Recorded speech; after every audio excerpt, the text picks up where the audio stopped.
Hi, welcome back, guys. This is your friend, the Momo Fanfics, back with the amazing fanfiction. This is series of What If Deku Become a Luffy Pirate? Midoriya, from a very early age, knew what it felt like to fall down hard. Many times in his life, he would find himself in a position that more often than not beat him down to the dirt, with very little resolve to get back up.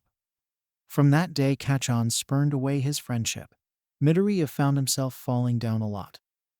It seemed like merely thinking about getting back up offended the blonde bomber to no end. Even after their little spar, they were tolerable to each other at best. Though thinking back on it, Midoriya's attempts at mending peace likely pissed off Bakugo more. There were plenty of other moments too. His mother's disbelief in his dream, All Might's initial disapproval, his own failure to truly master his borrowed power, Bakugo's kidnapping, and most recently, his failure to save a little girl in need of a hero. Sure, pros like Sir Nightai didn't see it that way. Given the situation, there was no way to get little Eri without bending the law a little. And he's already crossed that line more times than he should have. But that didn't ease the guilt any less. When a little girl is suffering so much trauma and abuse, for who knows how long for such an evil purpose, who cares about the law? Isn't the well-being, the happiness of one girl worth it? Which is why, as Midoriya felt every cell in his body shred to pieces, he felt a little more at peace. Eri was out of the Yakuza hands. Overhaul was down, and soon a pro would arrive and arrest him, never to see the light of day again. He had done it. He saved Eri. He did it. He was done. A certain heaviness fell upon him, and he found it harder and harder to breathe. His injuries may have disappeared, but his strength and energy was long gone now. He might not be a bloodied bag of spilled organs, but what did that matter when you might as well be? A light blue filled his vision, and Midoriya, for the life of him, couldn't figure out why it suddenly seemed looked and felt like he was submerged in water, or whose hand it was that was dragging him out. Out in the East Blue, one young man by the name of Monkey D. Luffy set sail on his own adventure, but that in of itself had already caught a few snags. For one, the 17-year-old, as of this moment, had nothing to his name, aside from a dingy rowboat, an empty barrel, and of course, his beloved straw hat. The other problem, he didn't know anything about sailing. Not that these were anything the aspiring pirate was worried about. Truth be told, the only thing that was on Luffy's mind was the lack of meat around him, which, to be fair, was a legitimate concern considering he already ran out of his week's supply of food, that he promptly finished in half an hour on his first day, which didn't even end yet. So this is the struggle of a pirate. He moaned seriously, before shrugging off his brief moment of concern. Hey, I'll find an island soon enough. Today was the beginning of his adventure, and he'd be damned if he was going to let anything get him down. What's that? His eyes were made to turn towards a brief flash of light, before dimming as it was replaced with a splash. Whoa, mystery light, Luffy concluded. This must be an important part of my journey. Using what little skill he had in keeping his boat afloat, he rowed towards the source of the glow, which was completely gone, and in its place various bubbles, as well as a hint of green for some reason. Finally, lunch. All thoughts on the mystery light were gone as he stood up from his spot, reeling in his right arm as he had his left hold it steady. Something big, better be something good. In his makeshift fishing rod was a short green-haired teen in a worn-out, but otherwise cool-looking in the older teen's eyes at least, costume. Oh, it's just some go. Luffy sighed in between disappointment and acceptance, dropping the kid on his boat. Hey, seaweed guy. With no tact or subtlety, Luffy lightly kicked the drowning victim, ignoring the little O's the green kid was spewing. Not the most painless wake-up call I've gotten. The green kid blinked rapidly, struggling to get up and set himself steady. But I oddly had worse. So was it a good fight? The kid looked at him confused. Your costume is all worn out, and you look pretty beat up. So obviously, you had to be in a pretty rough fight. Luffy summarized. Did you win at least? I think so. The kid paused for a second to give it some serious thought. I don't really remember what happened at the end. Chisaki was down before I blacked out at least. And then Eri's power went chaotically out of control and almost killed him. But now wasn't the time to dwell on that. Thanks for. He stared out at the endless horizon of clear blue water, making it obvious he was far, far from home. Thanks for pulling me out of wherever we are, I guess. No problem. Luffy gave a wide smile that the kid seemed oddly in awe of. So were you the cause of that weird light going around? 'Cause that looked so cool. Yes, no, partially. The green kid fumbled his words. I was protecting this little girl, and her quirk went out of control, and it was good, for a while at least. A face of uncertainty crawled over him. She was able to rewind my injuries. But is that all there is to it? Time quirks aren't all that common. Ah, I see. It's a mystery power. Luffy nodded like he understood, though it was obvious most of what he said didn't make sense to him in the slightest. That's actually a pretty good description for it. The kid agreed. Now, Before the kid could get any more questions in, a sudden shift in the boat's course was felt by the two passengers, and it soon became clear exactly why that is. What is that? I think that's a whirlpool. Looks fun, Luffy exclaimed, before he started to climb into the empty barrel. What are you doing? I can't swim, so I have to find a way to float somehow, he said like it was obvious. Oh wait, you wouldn't be able to fit in here. Guess you're probably going to die. That's not something to be happy about, the kid freaked out. Why did you set off to see if you can't swim? You should have at least gotten a bigger boat. But it would have been less fun if I started off easy. I work hard for my adventure. This is getting me nowhere. The kid thought, looking towards his oncoming doom, and his fingers oddly enough. I've only been able to raise my power up to 20%, but most of that power went into my legs. The bones in my arms are weaker, and if I'm off, I won't have Recovery Girl or anyone else capable of fixing me. But I'm about to. Conk. Why'd you hit me? 'Cause I felt like it. Luffy shrugged. If you need to do something, then just do it. The only thing holding you back now is you. He opened his mouth to protest, but backed down once the words fully hit. Right? Go big or go home. Yeah, that's what I'm talking about. If anything else, Midoriya wished he was capable of laughing off danger like that.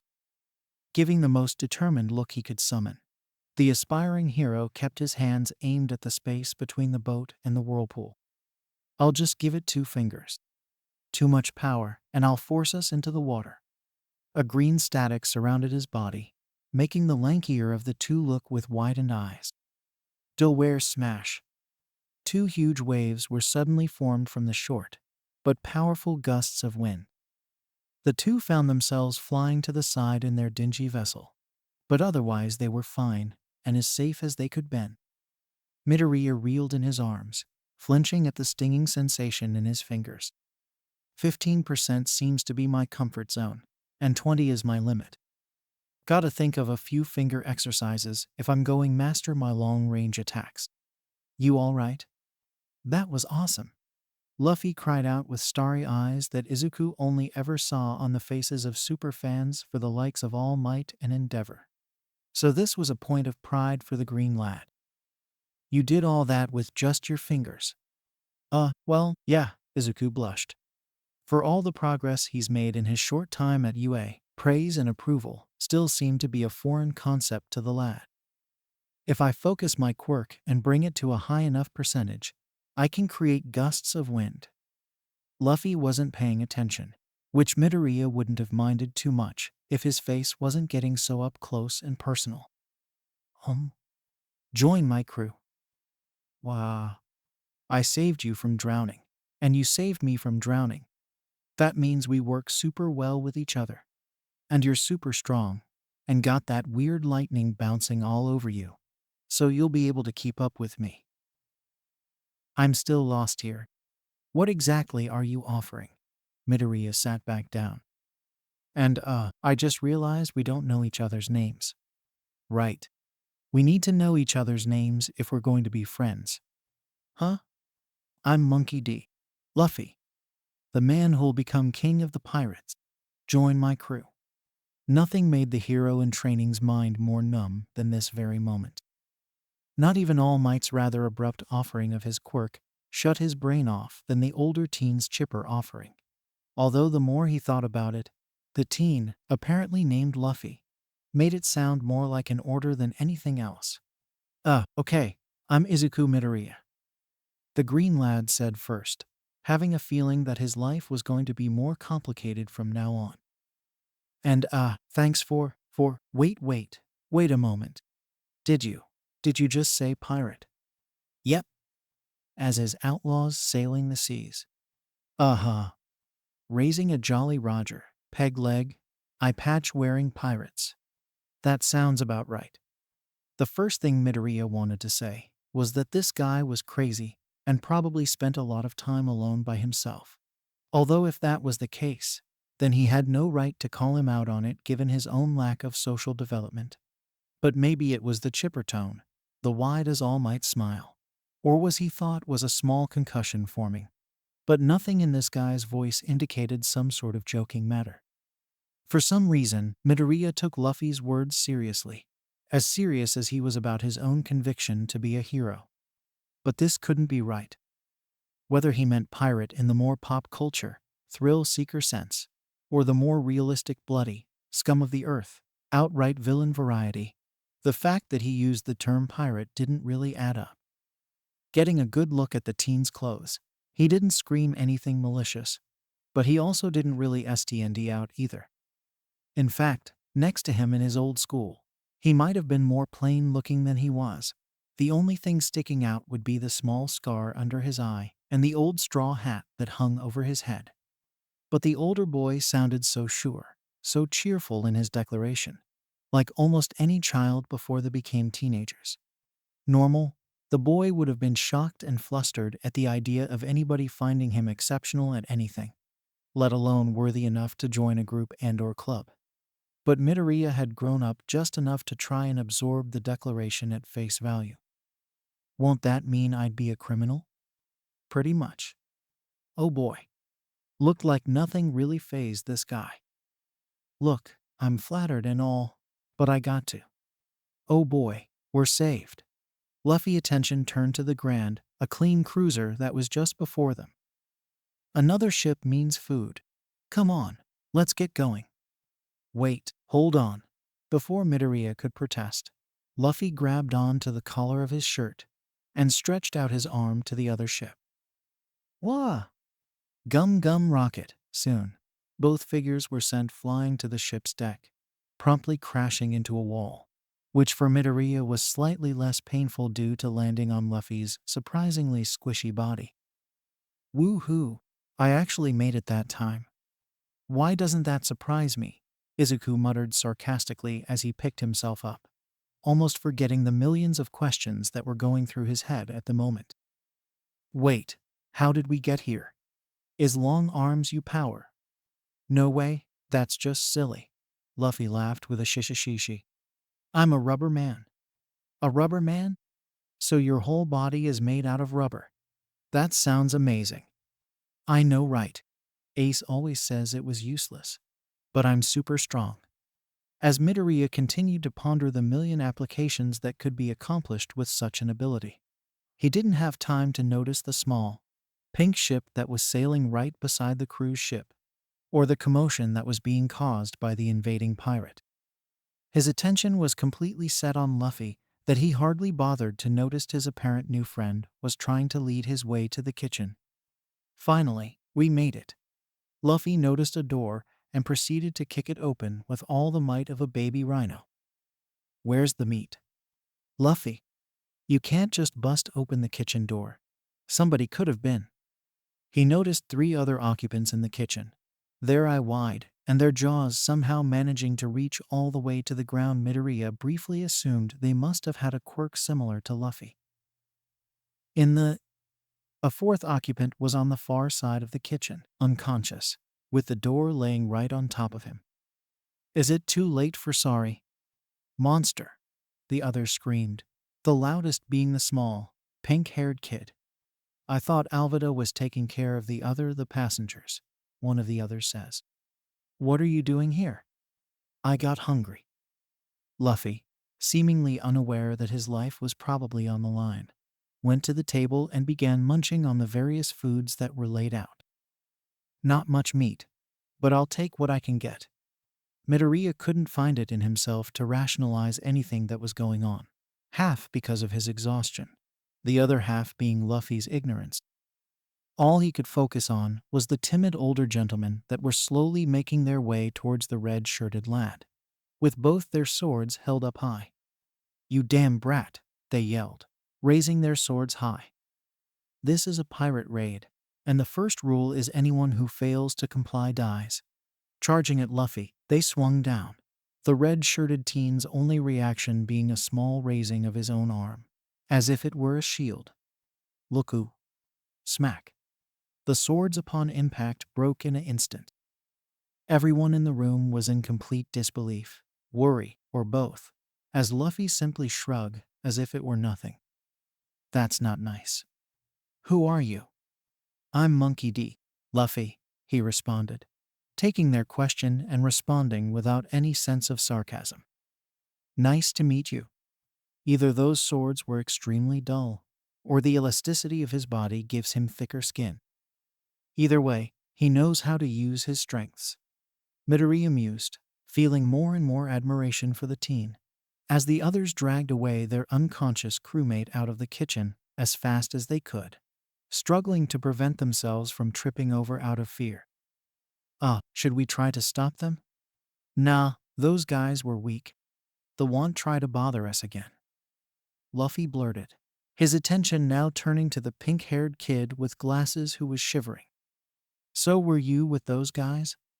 "And not by choice, but yeah, I am Kobe," he stuttered. "Wait, what about you? Why you're in danger. You both are."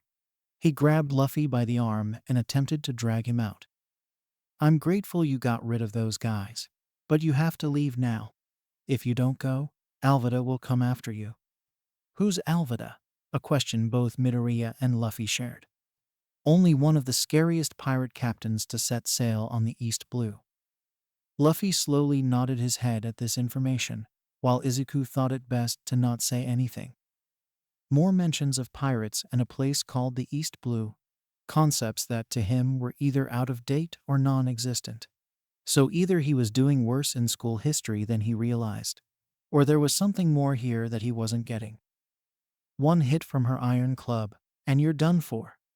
"Sounds exciting," Luffy cheered, before his stomach growled. "Oh wait, I'm still hungry. Can't fight on an empty stomach." Kobe could help, but tilt his head. "Is he always like this?" he motioned to Izuku. "Pretty sure he is, although I wouldn't really know. I just met this guy today," he admitted. "I'm Izuku Midoriya." "Oh okay, well, if you're still hungry, I'm pretty sure there's a pantry around here." The trio wandered for a bit, going into the deeper decks of the ship before entering a small room filled to the brim with grains, flour, and apples, which apparently seemed to be Luffy's fruit of choice. In half a minute, he scarfed down half a barrel, and was making strides in finishing off in half the time. It's like seeing a bottomless pit come to life. Izuku had to wonder if having a rubber body had anything to do with it, but pushed aside that question for later. "So, Kobe, exactly what are you doing here? You don't seem like the pirate type." He looked to Luffy. "At least compared to the other guys. I never really chose to be a pirate, but I wasn't really given an option." Kobe sighed. "On that fateful day, 2 years ago, I was out on a fishing boat like any normal day, but as fate would have it, it turned out to belong Alvida and her crew. By the time I realized this, we already arrived at her ship, and the shore was too far away for me to swim, so it was either join or die. So you're a moron, Luffy concluded, picking his nose. Luffy, Izuku chastised, but Kobe put his hand up. No, he's right. Alvida spared my life only because she needed a janitor, and I've been stuck literally doing the dirty work ever since. Well, if you hate it so much, why don't you leave? Izuku suggested. I mean, if you're stuck on her ship, I can understand why you can't just run. But right now kinda seems like the perfect time to escape. No, no, no, Kobe shouted as if the idea was insane. If I ever escaped, Alvida would hunt me down to the ends of the earth. No, no, I'm better off keeping my head down for now. So you're a moron and a coward? I hate people like you, shishishishishishi. So blunt. The two boys thought at the same time. While Luffy may have had no tact whatsoever, Izuku knew there was a certain point in Luffy's words he couldn't help but agree with. In fact, hearing Kobe's story made him think about how he used to be back before he met All Might. The stuttering, the timidness. Given the situation, Midoriya probably would have found himself doing the exact same thing as Kobe. Being surrounded by people that constantly put you down, being given no chance to succeed, and get laughed at for even trying. Hey Kobe, do you have a dream? Dreams? Luffy leaned in curiously at the mention of the word. My dream? Kobe pondered. I want to be a great Marine. Marine? Yeah, I want to be a strong Marine that sails the seas and puts away bad guys like Alvida. Kobe stood up, and for a brief moment, signs of someone braver shone, before being immediately deflated. Boo, but that's impossible now, clearly. Bonk. Why'd you hit me? He directed at Luffy. Well, not that I'm not used to it already. 'Cause I felt like it. You keep complaining on and on about how much you hate being here. It's annoying. Luffy stood up. So you're telling me you're unwilling to work for your dreams just because you're a little scared? With a half-assed conviction like that, you'll die and no one would ever know or care. Tell me, is that the kind of mark you want to leave on the world? Both boys once again found themselves silent at the enigma that was Luffy. In such a short amount of time, Luffy, despite his rude behavior, managed to spark inspiration within the both of them. What's your dream then, Luffy? Kobe wondered. My dream is to become king of the pirates. Midoriya wondered how many times Luffy told that to people in a day, since it felt like something he said pretty often. Probably more often than Kachan said die. The pirate king? You're a pirate too. Uh-huh. But to be the pirate king, you'd have to have wealth, fame, power. You'd need to own everything the world has to offer, Kobe stammered. And Izuku had a bad feeling in his gut when Kobe seemed to be pretty familiar with the term pirate king. To be the king, you'd have to find the legendary treasure, the One Piece. One Piece? Izuku said quietly, making sure to not get the attention of the others, already feeling more out of place than ever. Of course, and I'm going to find it. No. You're insane. Your dream is insane. There's absolutely no way this is possible. Every pirate around the world is looking for that treasure. And even if it turns out to be real, there's no way for people like you to stand on top in this great pirate era. It's not possible. Not posse. Bonk. I deserve that. Kobe whined, feeling the giant bruise forming on his head. I don't care about any of that stuff. Luffy sat down and placing his straw hat in his hands. A long time ago, I made a promise that I would be the king of the pirates. For me, it's not about if I can do it. It's about what I do to achieve my dream. And if I die, I die. That's better than never trying at all. Wow. Was all Izuku could say. Even if he totally didn't understand the Pirate King concept, from what he gathered, it sounded like a great title, one almost akin to All Might's title of Symbol of Peace. From the sounds of it, it seemed that both he and Luffy were fighting uphill battles for their goals. both starting with practically nothing but their dreams and determination. He's right. Kobe turned to Izuku. My dream is to save everyone in need, to shine a smile so bright that they'll have nothing to fear anymore. For most of my life, I was mocked for my dream until I was given the chance to prove myself. So, if you were given the chance to leave, would you try? If I try? Kobe processed, turning back to Luffy. Even, even if this means we'll be enemies, do you think I could be a Marine? I don't know. It's not my choice to make. Luffy simply stated. Then I'll do it, riled up. Kobe held himself high. Yeah, that's right. I'm not going to be stuck as a cabin boy for the rest of my life. I'll make my mark on the world and become a Marine. And once I do, the first pirate I lock will be. Will be what? Kobe? Smashing through the deck, a large, blubbery figure fell through. With the dust settling, the three were able to identify the bulbous person as female carrying a large spike black mace. Midoriya noted how this figure fit the more traditional image of the standard pirate, voice and all. You think you can escape my crew, with the help of a couple of twigs. Swords from the entrance of the pantry started sticking out, preventing the two non-members from escaping. And instead of giving into small panic like Midoriya, Luffy causally avoided the swords, more invested in Kobe's confrontation with his so-called captain. Well, answer me, Alvida demanded of Kobe, taking delight in the shrimp's habitual terror of herself, before setting an unimpressed gaze at the other two. Given how scrawny and young you are, my guess is that neither of you are the infamous pirate hunter Zoro. The two gave a confused look at the mention of the bounty hunter. Kobe, delight our guess as to who the most beautiful lady on of the seas is? She asked out of nowhere. Is she being serious? Izuku couldn't help but cringe. Not to insult women or anything, but she was far from tolerable in terms of appearance, and that was putting it mildly. Doesn't look like we're going to be able to avoid a fight, but maybe if we play along, we can but sometime. Who's the fat lady? Kobe, Luffy asked. And immediately dozens of jaws were dropped, from Kobe to Alvida's entire crew, and even Midoriya. Any and everyone knew, aside from Luffy apparently, that the quickest way to make a woman angry was to insult their appearance. All men around them could only share one single thought. What a dumbass. Blood vessels burst from Alvida's face. You, damn, ruined.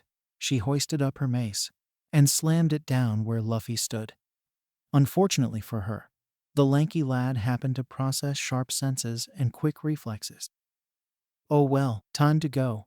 Luffy grabbed a hold of both Midoriya and Kobe, and with an impressive jump, they leapt onto the deck, being surrounded by more of Alvida's men. We're surrounded, Kobe yelled. Good. That means we can fight them all in one place. Luffy cheered, signaling Midoriya. You up for a little fight? Not that we have a choice. Midoriya rolled his eyes, just accepting the teen's happy demeanor. And with that, the fight set off. Believing he was the weakest, most of the pirates charged towards Luffy, one swing a sword to behead him, only for Luffy to bend backwards and knock him down with a single stroke, before quickly leaping and landing a solid punch on another guy, in midair. Clearly this isn't his first fight, and he isn't even using his quirk. Izuku's habit to analyze almost takes over, before he notices another guy calming down on Luffy from behind. Oh no you don't. Getting his own mid-air action, Izuku twisted his body and angled it into the right position. Manchester smash.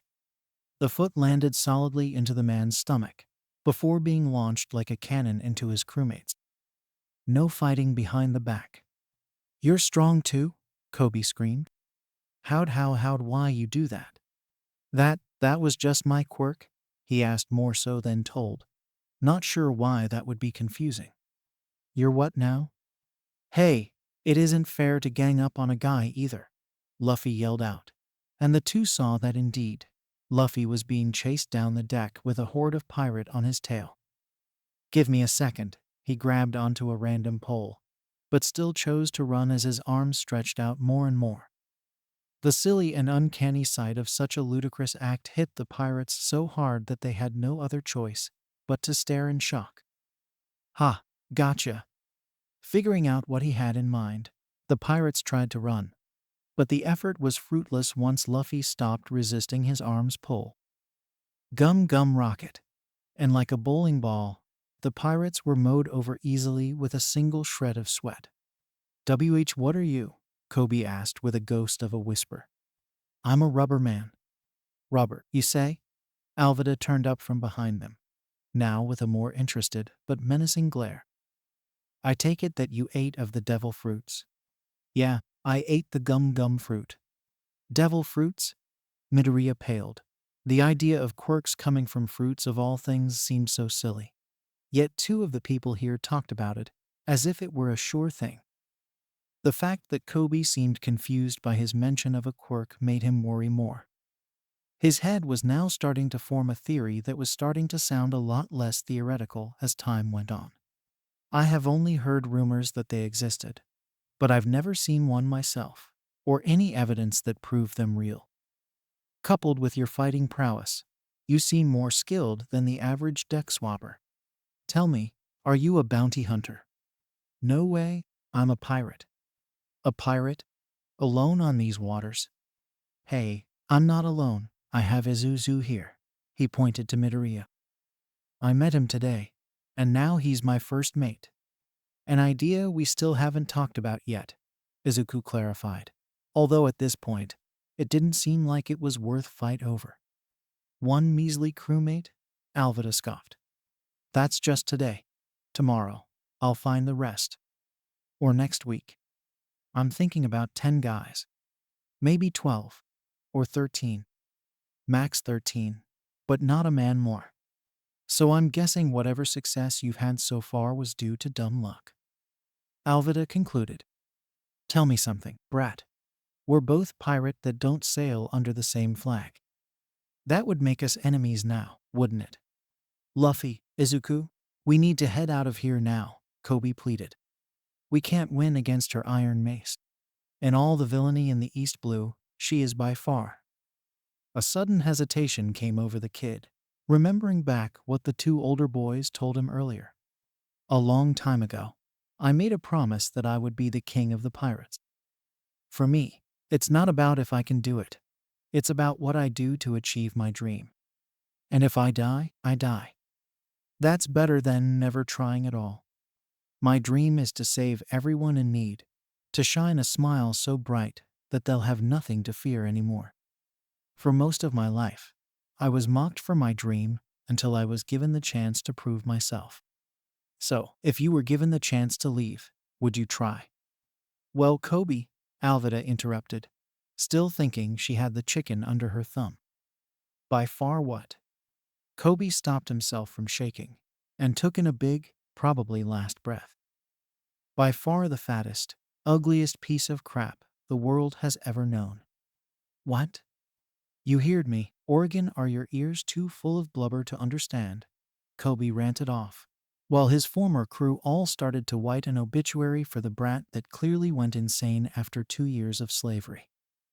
I'm leaving your scummy crew, and I'm joining the Marines, and I'm going to make sure to hunt your ugly ass down to the ends of the earth. Luffy showed his approval by laughing with his mouth wide open, while Izuku, ever the more rational of the two, somehow gave a smile of pride, glad that the pink-haired lad finally found some courage. You're dead. She raised her club again. And this time, Kobe stood his ground, even if he cried in terror as he did so. No regrets, no regrets. You said what you needed to, and you have no regrets. He muttered quickly before bracing himself, praying to whoever would listen to get him out of here. Smash, Izuku, before anyone could blink, threw an uppercut at the incoming weapon, snapping it in half as the glow of green lightning danced around his face, which now held a feral smile. You're not getting in the way of Kobe's dreams ever again. Well said of a member of my crew, Luffy cheered, reeling his arm back and aiming it at the now defenseless Alvida. Gum gum pistol. In no time at all, the pirate captain was launched high in the air by Luffy's blow to her stomach. No one dared to approach the trio any more less that get the same treatment. The way he fights, every move he's made he's trained to work alongside his powers. Compensating for the bounce, the recoil, even how far he stretches to get maximum force out of a single punch. Izuku so wished he had his notebook now. Never seeing a hero back home fight quite like this. It almost reminded the green teen of Mirio, whose intense training allowed him to make the most out of a seemingly useless or troublesome quirk. He's amazing. Though thinking about Mirio made him think about Overhaul, about Naitai, Iri, Uraraka, Aizawa, Kachan, his mom. He knew Naitai was in pretty bad shape before he left his sight. And he still didn't know if Overhaul was down for the count. What if he got back up? What if the others were caught in a cave-in? What if the League of Villains showed up afterwards? What if his mom found out he was missing and cried herself to dehydration? Hey, Izuzu! Izuku was thrown out of his thoughts by the sound of his voice and the shaking of what sounded like cannon fire. Looking up, he could see what appeared to be naval ships firing towards them. Down below, Izuku saw both Luffy and Kobe calling him down from a small sailboat. We need to head out now. We're pirates, and they don't exactly mesh well with Marines. Midoriya thought for a moment and sighed. There were certainly worse people he couldn't crash into, and from the looks of it so far, he seemed to get the only decent person around for miles. And he helped save a kid. That immediately made him a good person in Izuku's book, pirate or hero, or whatever he decided to call himself. Coming Captain. The title made the Straw Hat Boy gleam in excitement as Izuku jumped from the boat to the smaller vessel, his eyes briefly catching a glance at a red-headed girl sailing in the opposite direction. Paying no heed to it for now, the three were able to sail away unseen and unscathed, allowing them to catch their breath from this little excursion. I can't believe we were able to escape undetected. Kobe breathed a little easier for the first time in years. Thank you, both of you. No problem, Luffy shrugged. My first pirate adventure, and I've already made new friends and got a crewmate, Luffy announced. And Izuku just gave a small smile and accepted it. Say, Kobe, you guys mentioned a pirate hunter earlier? Huh, all right, Kobe explained. Roronoa Zoro. He's a pretty infamous bounty hunter around the East Blue. Though the last time I checked, he was held up in a marine base on Shell's Town. Oh, a weakling then? Luffy assumed with a little disappointment. No way, Zoro's said to be a merciless demon that leaves a trail of bodies in his wake. He's dangerous and unpredictable. Why would you wonder about him? Because he sounds interesting. I'd like to get a look at this demon for myself, Luffy proclaimed. If he's a nice guy, then I'll invite him on the crew. What? Kobe screamed again. He's the last person you want on your crew. He hunts pirates, and I know we just met, but I don't want to see my friend cut to pieces. Tell him, Izuku. Tell him he's being crazy. Midoriya felt awkward with all the attention now turned to him. Well, it does sound like a bad idea. Thank you. But I assumed at first being a pirate meant being a terrible person, and Luffy proved that wrong. Luffy grinned at that. So we really can't assume until we see for ourselves. All right, Captain. That's right. Now, let's set sail for Clam's Town. Shell's Town? Kobe argued.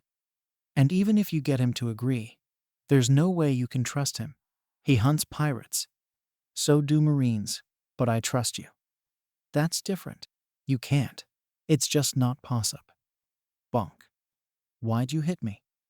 'Cause I felt like it. As the two's arguing faded into the background, Izuku just stared aimlessly at the sky, realizing all that's happened today was real. And unless he was completely off track, there was only one explanation. I'm in another world. You're in another world. 4 words strung together that kept bouncing around in his head. No matter what he did, no matter how much he tried to sleep it off, how much he tried to justify the insanity of it all, there was no getting around that simple fact. You're in another world. Far from home. Far from UA, from Uraraka, Ida, Kachon, All Might, Mom, from Japan, and far, far, far away from anyone that could possibly help him out of this situation. I'm in another world. It had been a long, grueling day of sailing, and Izuku was far from comfortable at the moment. The other two passengers were very talkative with each other, and everyone once in a while, they would manage to rope him into the conversation. But aside from that, the green-haired lad thought it best to keep his thoughts and worries all to himself. After all, he already had to keep one of the greatest powers of all time a secret from everyone in his life. What's one more reality-changing concept? Izuku had fallen asleep for most of the day before, and he assumed by the time he woke up, everything that he just experienced was just a dream brought on by another training session he managed to overwork in, only to wake up in the middle of the night, barely able to keep his balance on the small sailboat. He splashed the endless blue sea onto his face, hoping for some sign that this wasn't real, that his attempt to rescue Eri didn't result in him taking a cross-dimensional road trip to Treasure Island. Sadly, the universe was unkind to the poor boy. Was this some sort of elaborate form of punishment that he somehow earned? Was there some sort of deity out there, so offended by his existence, that they took him at probably the most vital and inconvenient time he could disappear from the world, and dump him on Pirate Planet so that they could get a good laugh watching him run around like a chicken without its head? Ha! Well, screw them. He was a hero.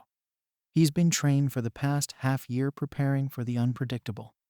He would make it out of this and show the world he was here. He would make it out alive. He would remain optimistic and smile all the way through. I'm so doomed. On the inside, he was the confident, brave hero he always dreamed of being. But as of this current moment, he was weeping silently as his head hung over the water. What was that, Izuku? The kind Kobe asked. Nothing, just impressed by your navigation skills.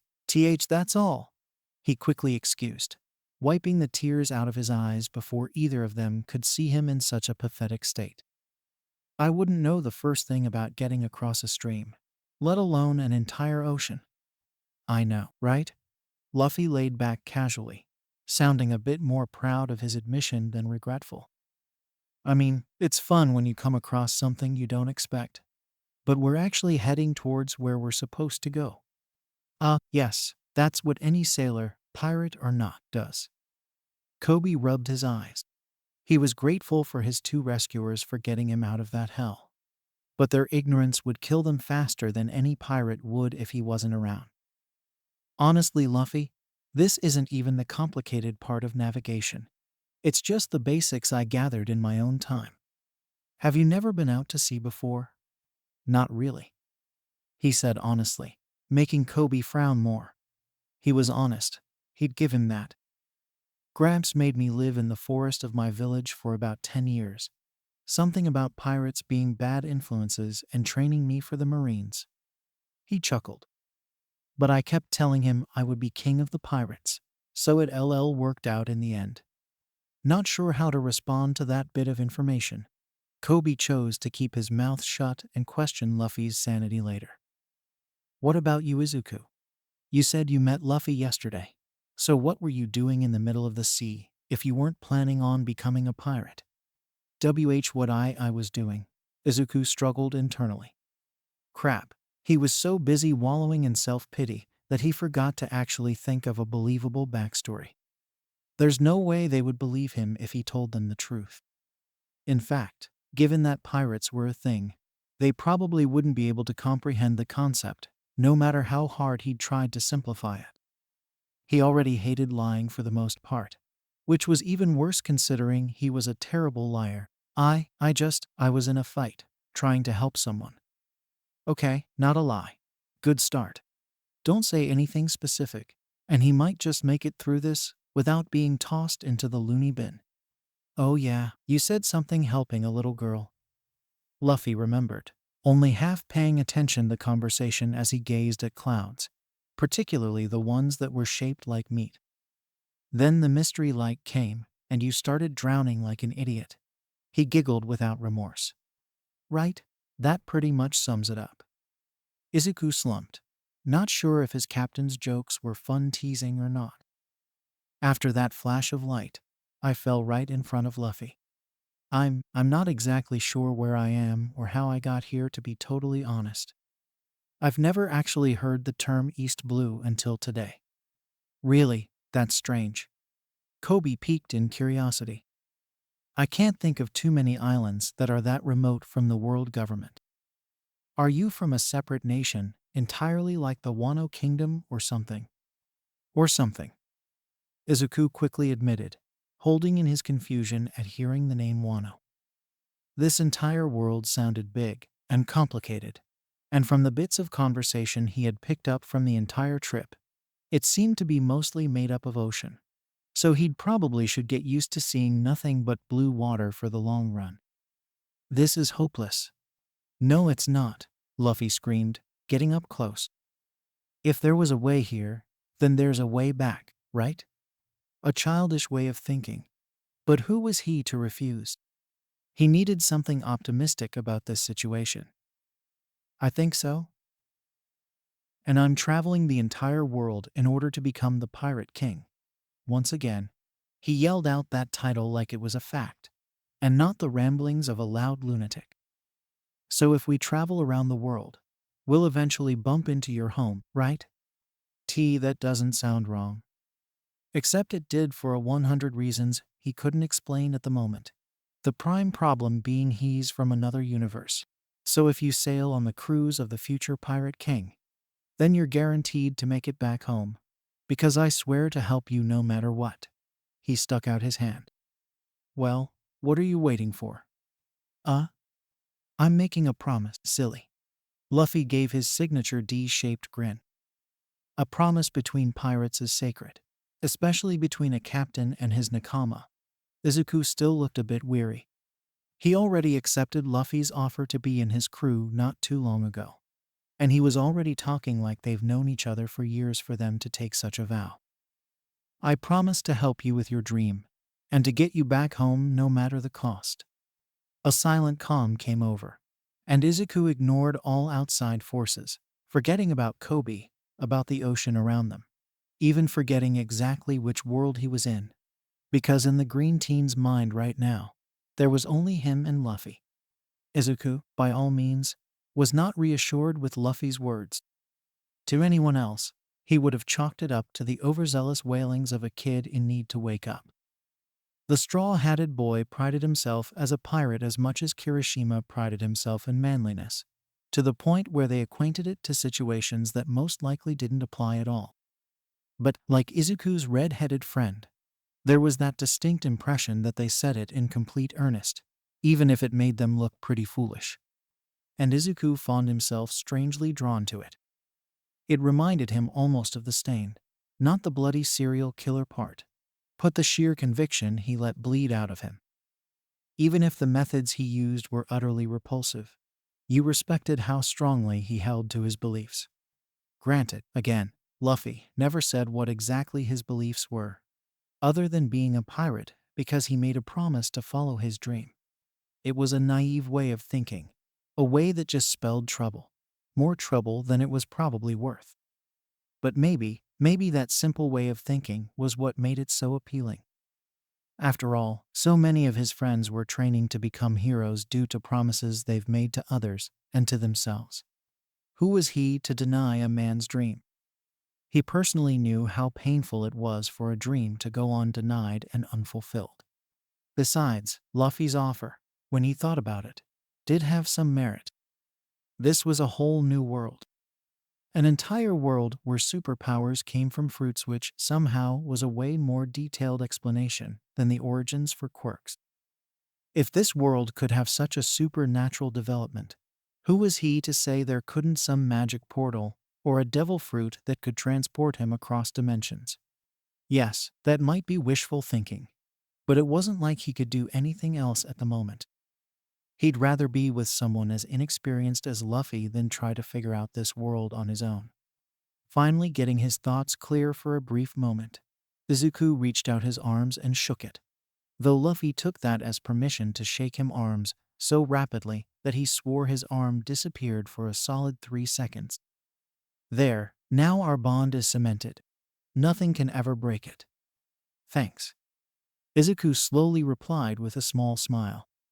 It felt silly and immature, but Luffy's kindness was appreciated nonetheless. You guys really shouldn't be happy right now. Kobe kept warning, steering there to a visible landmass that they were only able to identify due to the large cylindrical object that towered over anything else. You have no money, no navigator, and no clue what you're getting yourselves into.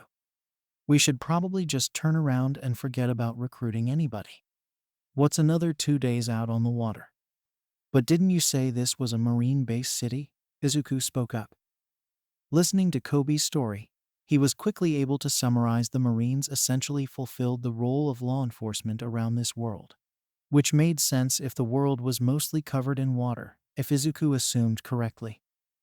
From the way the pink-haired lad talked about them, it sounded like Marines were like the pro-heroes of this world, as then they seemed to have more authority in matters above policemen or anyone else. Wouldn't it be more convenient for you to go there as well to sign up? Yeah, but I'm not ready, Kobe cried out, firmly failing to put his foot down. Not with that attitude you're not. Luffy laughed, half teasing, half mocking the whimpering sailor boy.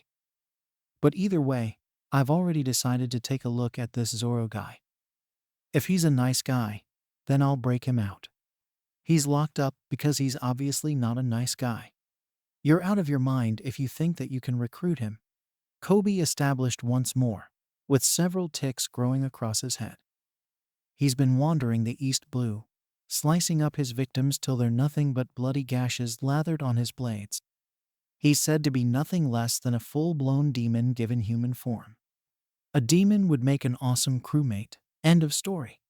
He gave his obvious and simple answer. Kobe sighed dejectedly. Knowing enough by now, he wouldn't be convincing Luffy to change his mind by this point, or at any other time for that matter. Keeping his protest to himself for the meantime, the gang finally reached the port of the town, where they could make out the island's makeup a whole lot more.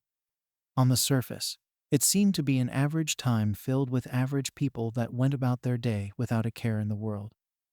It seemed to be mostly made up of children playing in the streets, while the adults stood by fruit carts in an area that Izuku assumed was some sort of marketplace. It was nowhere as busy as the city Izuku ran through to school in, nor the more urban area that Izuku and his mother resided in, but still seemed lively enough. The only real standout that the town had was the shiny building that was out in the distance, which upon closer inspection seemed to be the main base of the Marines, if the symbol of an anchor and the wood marine plastered across, it was anything to go by. He also noted that if it wasn't for his own green hair, he probably would have been able to fade into the background of the town, and no one would be able to find him. The prospect of actually standing out from a crowd was still a bit foreign to the hero in training, as even his own costume has been stated to be pretty plain. But Izuku had a sinking feeling that Luffy's personality alone would be more than enough to make up for that. Finally, we made it to the marine-based city. Luffy cried out a bit too happily, confusing mostly Kobe since Luffy himself acknowledged before that pirates and marines don't mix at all with each other. Let's go.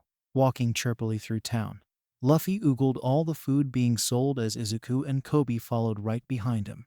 The latter worried about being noticed by suspecting marines, and the former worried about being noticed at all. Passing through the streets, the Straw Hat looked over the various fruits owned by a big-lipped woman, before finally setting on a juicy pear, giving the owner a single coin, which was all the money the teen had on him. Hey, do you know where that Zoro guy is? Upon hearing that name out loud, the lady, as well as everybody who heard it, young and old alike, froze like they were statues, their arms and legs being kept stone still in odd and bizarre positions in the air, acting as if moving a single inch more would get them identified by some terrible, unforeseen force. Do they think we can't see them? Izuku pondered out loud. I don't think we should mention the name Zoro here. He probably did something terrible if they're so freaked out by the mere mention of his name. Kobe pushed the two along, and before they knew it, the town continued on like nothing had happened, keeping their similes wide and cheerful. Well, can't do anything about it now, so let's check out the base. You still want to sign up, right? Luffy continued walking. Of course I do, but I really don't think I'm ready. From what I hear, the leader, Captain Morgan, runs a strict operation, and if I can't keep up, I won't. The moment the name Morgan was announced, the town froze again in the same positions they were before, except the terror in their eyes seemed to be even more prevalent. Huh, why would mentioning Captain Morgan get them so freaked out? This time, though, Luffy assumed it was normal and laughed at the citizens' antics. Man, this town is weird. Around another 6 yards ladder, trio of boys found themselves right at the metal gates of the Marines. Luffy looked like his usually happy self, while Kobe began to tear up, a reaction that Izuku himself probably would have done in the same situation. Right now, this was Kobe's UA entrance exam, and at the moment, he was just so grateful to just be given the chance to step up. Well, I guess this is where we'll part ways for now. Kobe turned away, hoping that both of his saviors would be safe and at the very least, practical in their future endeavors. I know after this, we'll be sworn enemies, and the time we had together wasn't very long. But I hope after today, you'll still consider me to be your friend. Of course we will, Izuku reassured. Okay, at the moment, he was a bit uncomfortable with the clear divide that was now being made between them. But he'd like to think he had a positive experience with the kid, so there was no need to leave things sour between them. Right, Luffy? Hey, where's the foothold? Luffy, ignorant of the possibly sweet moment attempting to form, held himself on the stone wall of the base, attempting to find anything pointing towards the alleged demon. I can't see anything. Luffy, get down from there, Kobe demanded. You may not have a bounty yet, but the Marines are intolerant towards any form of insubordination. If you mess with anything, you'll get arrested on the spot. Huh. That sounds a bit strict, don't you think? Izuku questioned. It won't matter. I'm not sure exactly how things are back at your home, but the great pirate era is swarming with criminals that are trying to make a name for themselves. They're so numerable that it takes almost all the Marines' manpower to keep things in check. If you so much as call yourself a pirate, let alone associate with one, you'll be arrested for piracy on the spot. Great. Add that to Izuku's irrational decisions, list a list oh so delicately suggested by Aizawa. Oh boy, I didn't think this whole pirate thing through at all. Izuku moaned. At least you're acknowledging it. That's more than what we can say for him. Both turned to Luffy, who was still hanging on the wall. Get down from there before someone sees you. If the Marines still have him, then he's probably in a cell down below. Really, 'cause I'm pretty sure he's right here. Luffy pointed out, and seeing as how neither wanted to bother protesting, the two younger lads climbed up next to him. See, he's tied up. That's ridiculous. Why would they just leave a prisoner out in the open? Kobe screamed, effectively losing his balance and began falling, and would have hit the ground had it not been for Izuku holding him back up by the collar. It's really him. Out in the middle of the yard, a young man was tied up to a cross by rope, restraining both his arms and waist, looking pretty weak and lifeless, but his cold glare sent a shiver down their backs. He wore a plain white shirt with a green sash covering his torso, and dark green, almost black pants and boots, with a matching headband covering his hair to match, along with 3 golden piercings on his left ear. Roronoa Zoro. Hey, you 3. The bounty hunter yelled out to them, making Izuku and Zoro flinch. Luffy himself stared back blankly, almost as if he didn't hear him rudely call out to them. Get out of the way. You're an eyesore. Wadaag, Kobe cried out to the again, waving his arms in panic, once again, losing his balance and almost falling off if it wasn't for Izuku. Luffy, just get out of here before he realizes you're a pirate. You just met Izuku. There's no rush to get a second crewmate when you just got to know your first. Unbeknownst to them between the rants, a little girl with brown hair, red shoes, and a blue striped dress came up from behind them, carrying a ladder that she had leaned against the wall. Once the attention shifted from Zoro to her, she gave them a shushing motion, before throwing down some rope and sliding down it, running straight towards the alleged demon with something in her hand. One thing the boys had to admit, she had a lot of guts to run towards such a dangerous man like it was no big deal. Not that Kobe wasn't freaking out over it. "Gah, you guys. We have to do something. Little girl, come back." His cries went ignored as she stood in front of the demon. "If she gets near him, she'll be killed. He's tied up though." Izuku, while worried for her safety, kept his worry a bit more restrained. "As long as he's tied up, he can't reach her. Besides, we're strong. I'm sure we can take him." Luffy added nonchalantly, not that it added to Kobe's well-being, who only seemed to be more worried than before. Left curious as to what this situation would lead to, the trio watched on with high interest as the little girl presented some form of girl was hiding in the clutches of her hands. "Hey mister, I brought you something." The bound man lowered his gaze slowly to the little girl, squinting at her little frame, showing how frustrated he was to be bound up. The sweat of his brow leaked from his head as he growled like a sleeping lion awaking from his nap. "Keep it down, kid. You'll end up like me if you attract their attention." Smiling, showing that she either didn't hear him or care about the consequences, unwrapped her gift, presenting two snowball-like objects. "I figured you were getting hungry after all this time, so I decided to make you some tasty rice balls. I never made them before, but I'm sure they're pretty good. Get out of here, I'm not hungry." Anger blew from the mouth of the predator, shooting down the little girl's kind gesture without hesitation. "Boo, but I thought. You need to start running now before I kick your ass out of here." "Ah, we need to get her out of there before he kills her." Kobe shook Izuku's body, though he found himself shocked when both the teens found themselves watching with non-expressive faces. Luffy's ignorance of the situation wasn't too surprising, but he figured Izuku would have been the first to rush in there after her. He's not threatening her. He's trying to keep her from getting caught. Izuku pointed out. I have a friend." Friend was putting it loosely, but his relationship with Kachon was complicated enough without trying to justify why he keeps respecting him when he shouldn't. "He's abrasive, and he yells a lot, but I can tell when he's genuinely trying to threaten someone and trying to keep someone away. How else would Kirishima build such a strong bond with the blonde bomber if he didn't ignore every time Kachon told him to die?" "Caught? By who?" The three noticed someone coming from the side. "Oh good. The Marines are here. Now we know she'll be safe for sure. Now, no one likes a bully." In between two white-suited men with guns that Izuku assumed were the Marines, an effeminate voice cried out.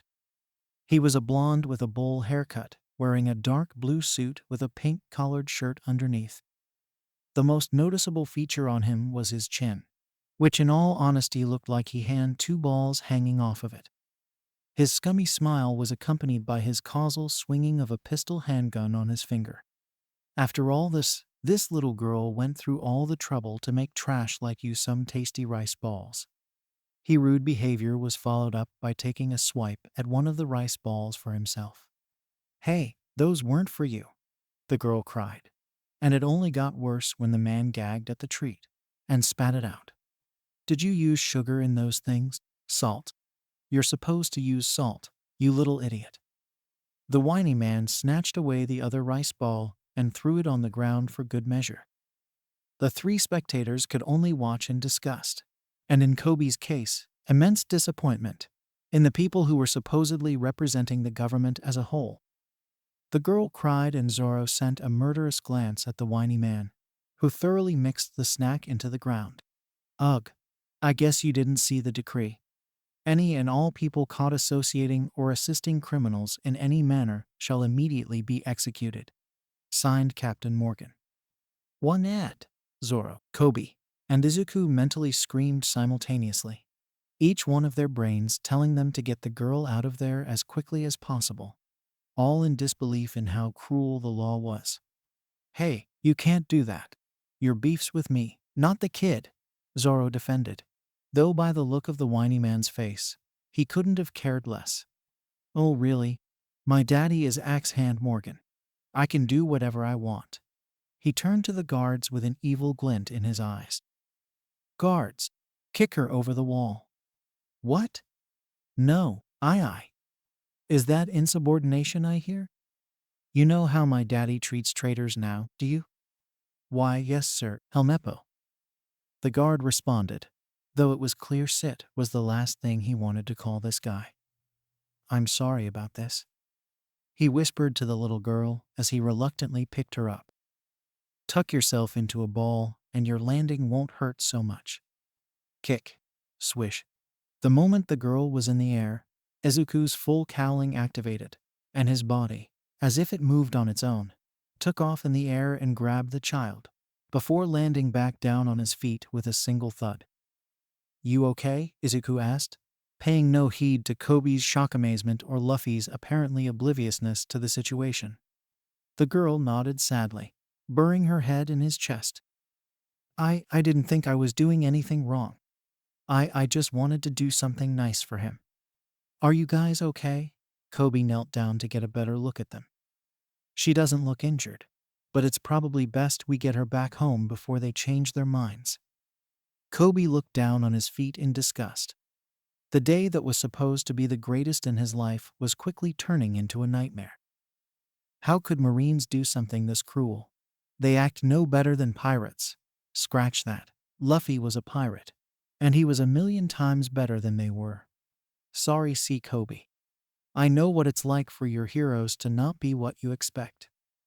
Izuku sighed, memories of the abusive fire user Endeavor coming to mind. We should probably go now, right Luffy? No response. Luffy? Damn you. Zoro bitterly stated, his coarse, dry mouth preventing him from saying anything else. Ha, well look at here. Seems you got plenty of life left in you after all. Helmeppo scoffed, slapping Zoro's torso as he mocked how helpless the feared bounty hunter was. You're just dead set on winning our little wager, aren't you? I've made it this far. Don't see any reason to give in now, Zoro said as threateningly as possible. Just you wait. I'll make it through the whole month without any problems. You're acting as if you'll live that long. Paying his conviction no heed, Helmeppo signaled his guards, and they walked out of the yard without another word. I got 10 days left, Zoro called out, but it was rather fruitless when the man didn't respond back. Grunting, all he could do was leave the lower half of his body in a slump as he attempted to get some sleep. At least he would have, had it not been for the straw-hated boy watching him like a curious puppy. Oh, it's you. What are you doing here?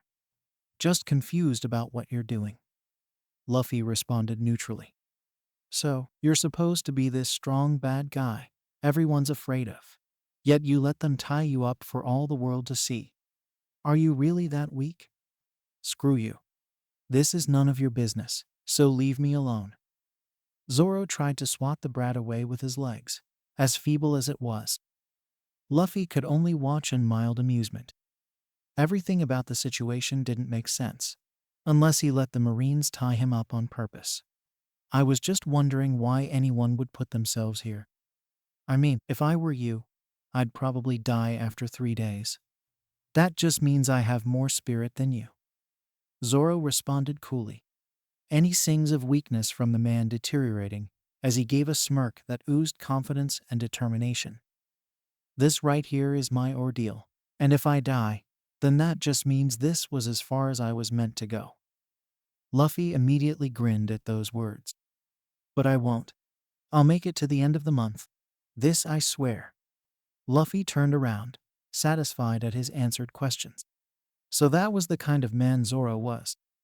Okay, I was going to ask you something, but I can wait around here a while longer. See ya. Wait. Zoro's voice for the first time became desperate and shaky. See, can you pick that up for me? He pointed to the rice ball, flat and in the shape of a show print. Are you sure? Luffy picked it up regardless, being careful to not let it fall apart. It's mostly a mud ball now. Shut up. Give it to me, Zoro demanded, making Luffy lower it slowly into his mouth. The rice ball, not only unnaturally sweet and covered in mud, was also half-baked, if the tiny crunches in his mouth were any indications.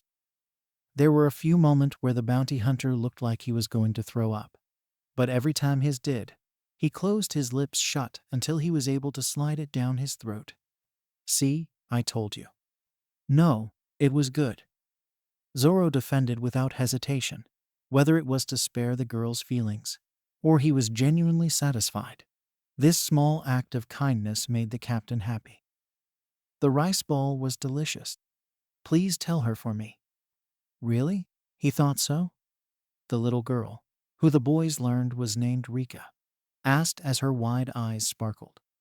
Yep, he gobbled up every last grain. Said it was the best thing he ever ate. Luffy told his friends his small encounter with the supposed demon, who was starting to sound a lot more human than the heroes the town was protected by. And while it helped ease Kobe's conscience about his new friend's decision in recruiting Zoro, it also helped cement the worrying idea that the Marines weren't all they were cracked up to be. I'm glad, Rika exclaimed. The four were sitting by one of the apartment's stairway trying to figure out what to do from here. He's done so much for my mother and me that I had to thank him. So I'm guessing Zoro isn't exactly the villain everybody says he is, Izuku pondered, already getting a clear picture of the real story. No, not at all. He's a good guy. He saved me and it's all that dumb Helmapoo's fault. He's always causing trouble for the town, just because he's Axe Hand Morgan's son. The little girl went on to tell her story about what happened. She explained how it started with Helmapoo, wanting to screw with the town folk with his farcical superiority, set a wild wolf loose throughout the town and claimed it as his pet, not minding if it attacked anyone in its way. The rabid animal happened to make its way to Rika's mother's restaurant, and, wanting to defend her mother's business, tried to scare it away, only for it to set its deadly gaze, with Helmapoo standing by in amusement as the carnivorous canine threatened to maul the poor girl, if it wasn't for the intervention of the lone swordsman, who killed the animal in the girl's defense, before turning his blade to Helmapoo himself. The blonde brat, scared for his life, threatened to have both the mother and Rika killed unless Zoro accepted a deal to be retrained for an entire month without food or water. It's been 3 weeks, and Helmapoo keeps punching and kicking him. It's not fair. All three were left speechless, as the story painted Zoro as less of a ruthless killer and more of an honorable man unwilling to let people stomp on others. To Izuku, Zoro definitely sounded like the hero of the story, rather than the villain. And if Luffy were to recruit more people like him, then maybe this whole pirate thing would be a little more pleasant than he thought. But the time to ponder had to wait for another time, as a crash alerted the four to a nearby restaurant, which just so happened to be Rika's mother's, which also just so happened to be invaded by Helmapoo and his goons. Kicking his feet up on a random table, Helmapoo laughed gleefully as he ignored the stares of fear and contempt for the restaurant's patrons. Hey lady, I'm hungry. Give me some food and hold the check. He laughed as the Marines hid their faces beneath their hats, too ashamed to speak up or against the young man. And while you're at it, give me your finest moonshine, or whatever crap you serve in this dump. The trio of a hero, a pirate, and an aspiring Marine watched in anger and abject disgust in the man's actions, it taking all the will in their bodies not to speak against the overgrown brat. For Izuku, it reminded him of the ugly side of heroism he's learned more and more about over the years. Izuku himself didn't have anything against being paid for heroics, or merchandise or anything relating, but he knew how easy it was for pro-heroes to turn to selfish, fame-hungry celebrities that could and would use status to gain special privileges, He spent more than enough time around Mount Lady's debut to know how most debuting heroes acted, and he had heard quite a few stories from Momo about her internship. He knew it was impossible for every hero to be a saint on par with All Might. But was common decency to your fellow man too much to ask for? What to do today? I'm quite bored. Helmipoo leaned back on his chair, holding out his glass as Rika's mother poured his drink. Torturing that idiot swordsman isn't as fun as I thought it would be, especially when he refuses to beg for mercy. I suppose I'll just move his execution up to today. Ha ha ha ha ha. Helmipoo laughed his ass off, reveling in the power he held within him. SWWSSSH. Pow. And faster than even Izuku would have reacted in any situation, Luffy's ran to the Marine captain's son, reeled his arm back, and punched him right in the face, sending him flying across the room. The crowd surrounding him stepped back, shocked at this seemingly out-of-nowhere reaction while Izuku held Luffy back. Luffy, I know you're angry, we all are. But you can't just go around punching people that piss you off. Why shouldn't I? This guy is scum. What kind of man goes around breaking his promises like it's nothing? Luffy countered. And even though he refused to let go, Luffy knew Izuku agreed with him 100%. You hit me. You actually hit me. Helmipoo covered his face, not sure if he was more surprised by the pain or the audacity of this skinny twig of a kid. I'm the son of Marine Captain Axe Hand Morgan. So what? Your dad isn't here. Luffy held his fist out, getting ready to throw another punch, and his green-haired companion felt less inclined to hold his friend back this time. So why don't you act like a man and actually fight me? You'll pay for this straw hat. You'll pay. Crying, Helmipoo skittishly pushed himself on his feet and made a mad dash to the door. Once I tell my daddy, you'll be executed on the spot. How does that sound, idiot? Tell him I'll be waiting. Luffy brushed off the weak threat as the prissy man fled. Coward. Luffy, why'd you do that? You can't just start picking fights with Marines, Kobe argued, though it felt a bit forced after all he just saw. Like them or not, they're the ones in charge. We can't do anything against them. Just watch me. Luffy made his way the door. Izuku, tell the lady to prepare a meal for Zoro, 'cause I've made up my mind. Today, he'll join our crew. Luffy, wait. We should at least. And he's gone. Izuku moaned. The other patrons either sat back down and tried to ignore what had just transpired, or ran out the door to avoid being caught in the middle of a bloodbath, leaving him and Kobe, who sat on a chair with a dejected look on his face. Kobe, are you going to stay here? Is this what it means to be a Marine? Kobe's eyes cried a storm, and for a moment, Izuku was brought to that day when he asked his mother that question. Does being a Marine just mean being a bully that chooses who lives and dies on a whim? To bow down and let good people get hurt by some whiny brat? Kobe, I can. Don't say you understand, Izuku. I don't understand who I am anymore. He shut him off before he could feel any pity. I went through a lot when Alvida held me prisoner for those 2 years, but I'd thought it would end once I became a Marine. That when I did, I could prevent anything like what happened to me from happening to anybody else.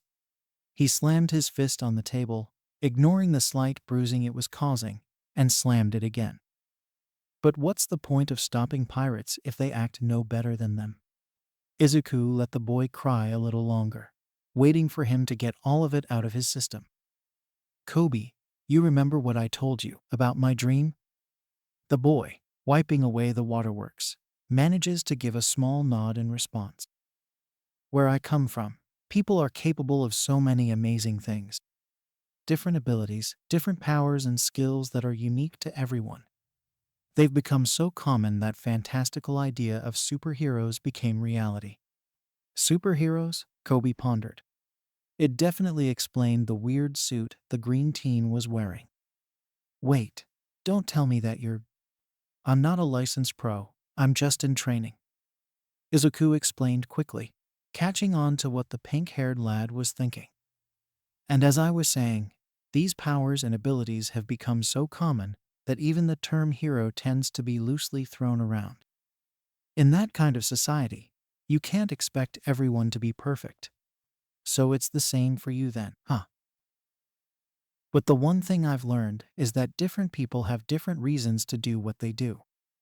My friend Yororako wants to be a hero, so she can make enough money to support her family.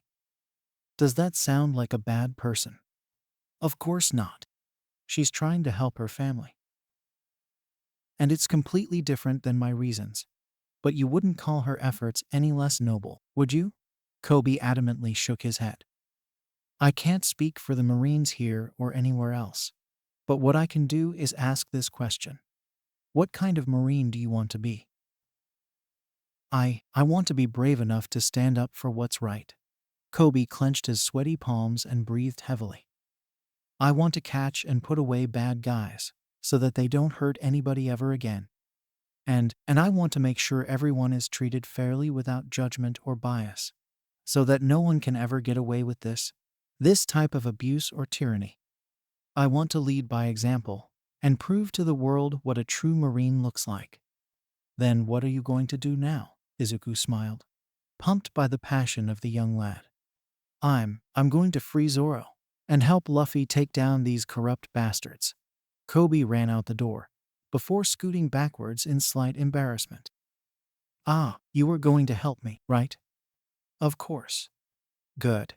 Because I honestly had no idea what I was going to do by myself. Never let it be said that the pirate hunter Zoro was weak. He had enough strength and resolve for 10 men. When faced with a problem, there wasn't an issue he could push past or slice up. However, unwavering resolve, while impressive, didn't make up for his lack of common sense. With the heat of the sun being particularly intense toady, as well as the little girl's most appreciated gift, Zoro was reminded of just how far he truly was from his life's ambition. Images, flashes, and hallucinations of a young girl with blue hair appeared quite often, but none more so than today. That muddy ball may have sated his hunger for a second, but now his body was starting to give in. His brain demanded water, food, anything just so he didn't feel so damn pathetic. And now, whenever the man's mind wandered, he see that same little girl mocking him, telling him how he hasn't gotten any stronger after all these years. I'm sorry. Zoro held in any need for tears, preferring to feel anger at his pathetic state. I don't know how much longer I can take. Hey! A young and rude voice popped up, tearing Zoro out of his daze, only to glare at the same idiot from before. Who are you talking to? None of your damn business. Didn't I tell you to get lost already? Zoro got defensive, realizing once again how unacceptable it was to be caught in such a vulnerable state. Whatever you have, I don't want. Too bad, because I've decided that you're a pretty nice guy, so you're going to join my crew. Zoro could only stare in disbelief. I'm the captain, and I'm on the hunt for crewmates, and you're next on the list. What are you talking about? Really, of all the jokes the world had to play on him, this would be the funniest if it didn't come at such an inconvenient time. Whatever game you're playing, I'm not joining. Besides, I'd never stoop so low as to serve low-life scum. Hey, being a pirate isn't all that bad. You get to travel the world and do whatever you want along the way. This kid either didn't know or ignored exactly what most people thought about when the term pirate came up. And like you're any better than that. You're already known as a bloody demon pirate hunter that everyone's already afraid of. So what difference does it make being a pirate? I never took the title of pirate hunter for myself. I just collected nearby bounties whenever I needed to eat. As for my reputation, I don't care what other people say about me. I've lived my life without regrets, because there's only one goal I have, and I won't risk it all just to play pirate with a brat like you. Too late. By the end of the day, you're going to be my crew's swordsman. You can't just make me do what you want just because you say so, Zoro yelled, hoping to drill those words into the teen's thick skull. And I can't join you now, even if I wanted to. That prissy jerk took away my sword and locked it up in the base. Well then, I'll just have to break in there and get them for you. He grinned widely.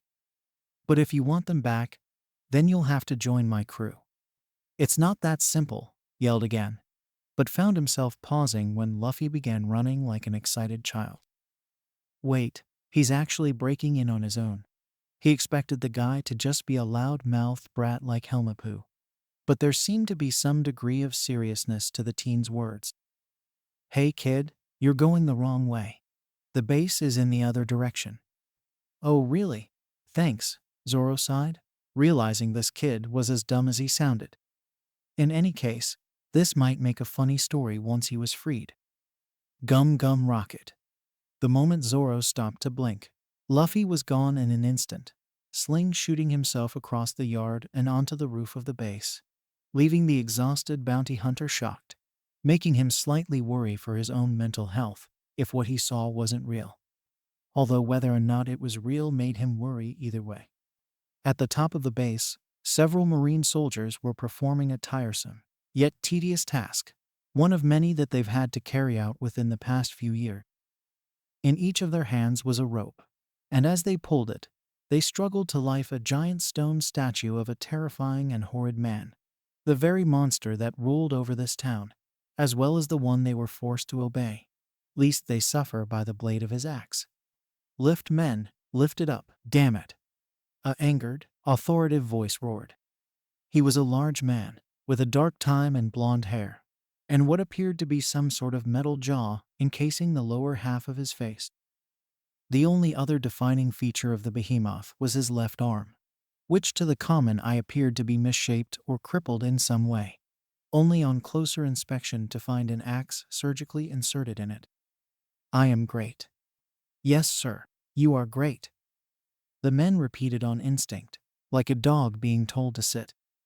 For all the hatred they had for the man, none of them had the will or strength to fight him, let alone disobey a single order. They were merely mindless pawns at the disposal of Captain Axe-Hand Morgan. Daddy, aren't you going to do something? That straw hat brat hit me. You need to make him pay. Helmepoo cried like a little girl, begging on his knee to get his father to comply. He disrespected me. He outright struck me in public. You never hit me before, so why should he get away with it? Morgan hadn't even bothered turning to his son as he complained, merely sighing in indifference. And do you have any clue as to why I've never hit you? Suddenly, Helmepoo felt the same fear he forced the Marines to feel every day. Because I'm Gria. Helmepoo never even got the chance to finish as the captain struck him with the blunt end of his axe. Because you're not even worth the effort, you useless brat. Morgan grabbed his son by the collar and brought him close menacingly. You only enjoy the comforts you have because of my greatness. I have no problem with you using my name, but that's only because I want my power to be known to everybody that dare crosses me. So don't get the wrong idea, around here, I'm the only great one. Helmepoo nodded meekly, causing Morgan to toss him aside like the trash everybody thought he was. Which reminds me, I heard a little rat snuck into the crucifixion yard today. Yes? There was a little girl, BB, but I had her taken care of. I hope that means killed. No, of course not. She's just a kid. Scoffing, Morgan turned to his lieutenant. Find this girl and kill her. Everyone felt the need to throw up. They knew Morgan's rules were strict and absolute, but they never imagined he would be so blood-hungry as to harm mere children. But sir, it's just a little girl. Surely we can. Are you questioning my authority? Morgan commanded. In this world, rank is all that matters, and around here, I am of the highest authority. So that means everything I say, everything I do, everything I command is right. Do you dare defy this absolute truth? Taking a final breath, the nervous but steadfast man stood his ground. Yes, I can't do that, sir. I want. In a single second, the same defiant lieutenant met a slash from the axe's dull half of the blade, making the body go limp as it crashed helplessly on the ground. "Why You killed him," Helmepoo said in horror, for once actually having some form of pity for another human being. "You actually killed your— Anybody who questions my judgment is a traitor as far as I'm concerned," Morgan threatened to everyone. "I am the most supreme being on these waters, and this great statue." He turned to the Marines who were still struggling to prep it up properly. "Is the greatest symbol of my great power. Gum Gum Rocket." "What the—" The entire group collectively shared a gasp as Luffy, overshooting his intended mark, flew high above them and didn't see any sign of stopping. "What is that?" "Got to grab onto something." The team noticed the statue and immediately twisted his body to grab a hold of one of the support ropes. "This should do the trick." Luffy's sudden force upon the rope put him and the Marines in a sudden game of tug-of-war, the clear winner of it being Luffy, causing the Marines to let go and drop the stone statue, cracking it until the top half of it fell to the ground below. "Oops, my bad." "Seize him so I can kill him myself," Captain Morgan roared furiously, his self-righteous anger shaking the very foundations of the base. "That's him, Daddy. That's the guy who—" Helmepoo pointed fervently at Luffy, only to regret it immediately as soon as the Straw Hat became aware of his presence. "Punched me." "Oh, it's you." Picking him up like he was a piece of cardboard, Luffy dragged the panicked and crying Helmepoo against his will and into the base. "You have something I want, so you're going to have to show me around." "Helmepoo," several of the soldiers helplessly yelled out. "Don't let them escape." "Sir, we appear to have intruders in the crucifixion yard," a soldiers pointed out, and sure enough, two figures, one pink and one green, ran across the yard and made their way to the bound Zoro. "What shall we do, sir?" "Traitors." "I'm surrounded by traitors," Morgan growled. "Get down to the yard, now. Every traitor dies today." "What are you doing?" Zoro had enough insanity for one day, and perhaps the rest of the year. Bad enough the Straw Hat brat was most likely going to get himself locked up and killed within the next few minutes. But it seemed his two friends from earlier had the same death wish, if their attempt to untie his ropes were any indication. "Get out of here before that maniac of a captain gets here and kills all of us. I can't stand by and let the Marines get away with this." Kobe ignored Zoro as he took care of the bindings on the left, as Izuku took care of the right.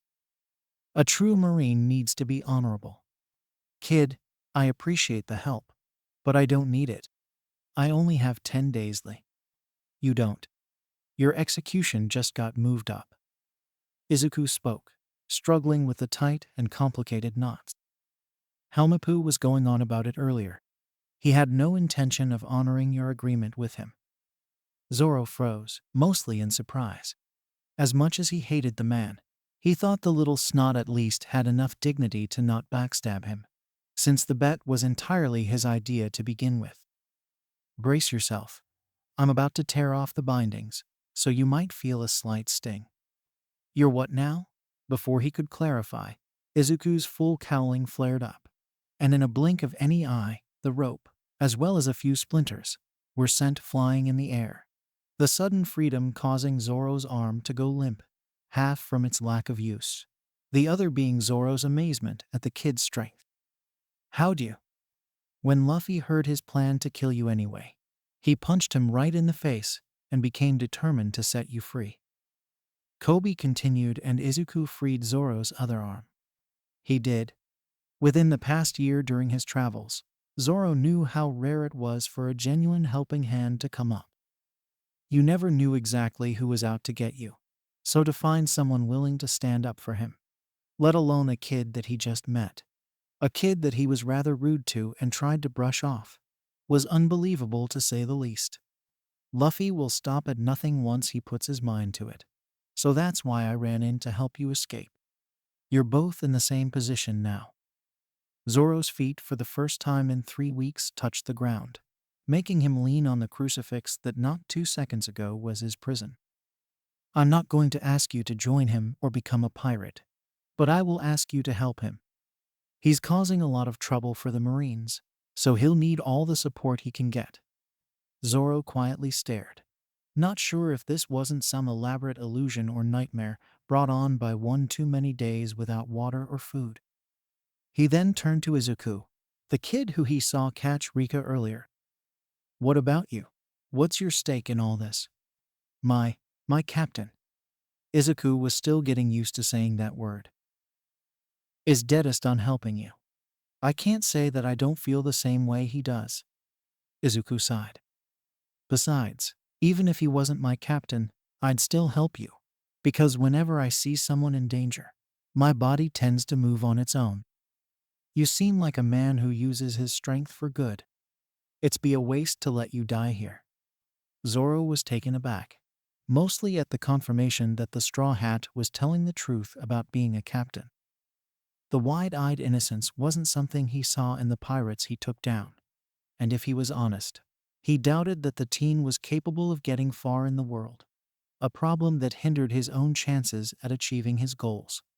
Then again, it wasn't every day that a pirate went out of their way to help somebody, or have people around to stand up for them. Today just wasn't a day for anything to make sense. Him helping out a low-life criminal. That same criminal having more honor than the so-called enforcers of justice. It could get any weirder than that. "End of the line, Captain Morgan," along with a small army of men, all of who aimed their rifles at the three, yelled out. "For the crime of defying my authority, I sentence you all to die where you stand." Zoro felt his muscles stiffen, not quite helpless, but without his swords, he wouldn't be able to do much in the current moment. "I have to say, though, you've pulled some interesting moves and caught me off guard. Was that your plan? Work together with the Straw Hat and undermine my very will?" "I've always worked alone, like a real man. I'd never hide behind a wall of expendable cronies," Zoro barked, but without the bite. He couldn't do anything else other than backtalk. The older of the two beside him prepared his stance, ready to move or fight, while the pink-haired one started bawling in fear. The former, if what he saw right, had strength to spare against gunfire. He doubted that would be enough to protect all of them at once. "Men, ready!" Ignoring the jab, the tree stood still as they prepared for the worst. "Aim!" Izuku clenched his fist, looking back and forth between the Marines and the other two. He had a clear path out of here with his quirk, but his mind, as well as heart, refused to let him go without ensuring they'd all get out of there alive. He stared at his fingers longingly, wondering just how long it would take for broken fingers to heal naturally. Zoro himself was lost in helplessness and frustration. A part of him was willing to accept the fate life had dealt him, but the more prideful and stubborn side of his brain refused to accept the finality of the situation. Images of the blue-haired girl flashed again, and memories of himself constantly challenging her to fight, and failing. If it had been her, he would be fine with his death. If she was here, she would have mopped the floor with these clowns. If he died now, then everything they went through would all be in vain. I can't die here today. I still need to keep my promise." Fire. Gunshots echoed across the island. Kobe blinked, hoping by some miracle they'd all somehow miss him. Izuku turned around with his arms wide, hoping to add some sort of protection as they made their way out. Zoro, despite being free, couldn't run even if he had the full strength in his legs back. He should be dead now. He should have been long gone from this world, forgotten and unfulfilled, like any common criminal. Instead, life allowed him to live long enough to see what was his apparent guardian angel. Luffy, jumping from one of the windows of the base, jumped in front of the bullets and let this sink into his body. He tumbled a bit, being forced back by the impact, but otherwise, he was okay.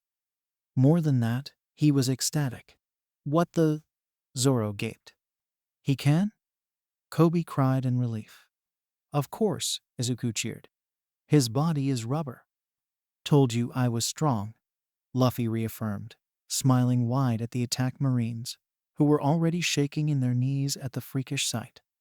Luffy's body, as soon as the bullets hit him, absorbed the deadly pieces of high-speed metal, and the end result was the bolts being caught in his rubbery body, leaving him completely unharmed. That won't work.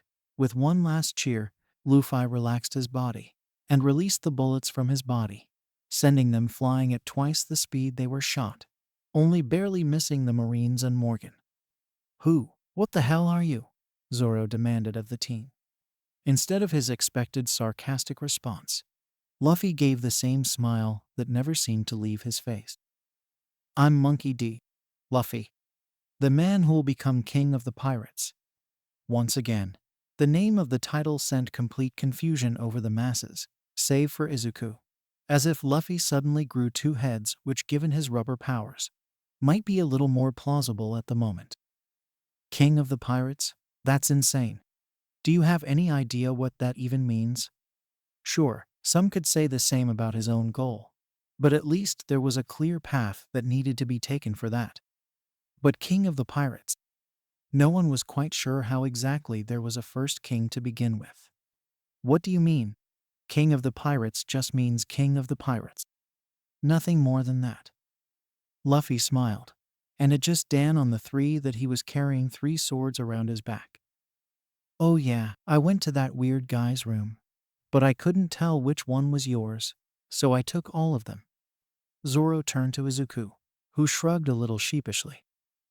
I know he sounds crazy, but he's being completely serious about everything. He has every intention to be the Pirate King, which means he's setting forth to find the One Piece. A name that sounded so weird for the hero to say. Did the name imply what the treasure was? Was it literally one piece of gold or something? Looks like we're going to have to fight our way out of here, so go ahead and take your sword already. He shoved all 3 in his face.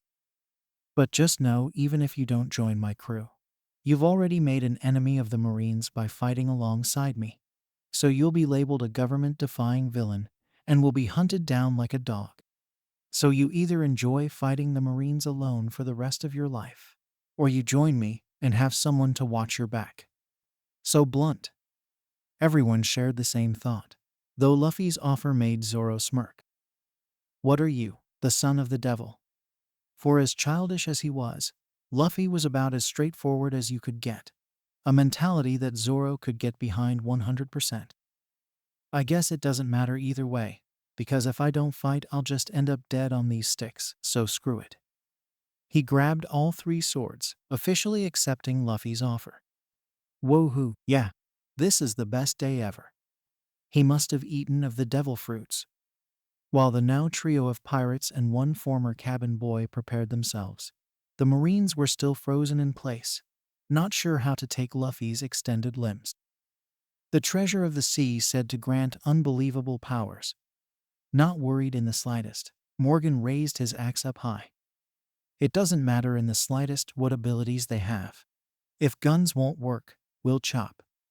At once the Marines launched forward, prepping their blades to slice away their foes. Slash. Cling. At least that's what would have happened if Zoro, who took all 3 blades, 2 in his hands and 1 in his mouth, and used them to deflect every single one. Somehow, he was capable of using all 3 blades with equal strength. Izuku would have called it bizarre, even by quirk standards, if it wasn't so cool looking. And, as far as he knew, he didn't have a quirk or devil fruit. You're actually able to use all 3. Of course. I use Sanrio, 3-sword style.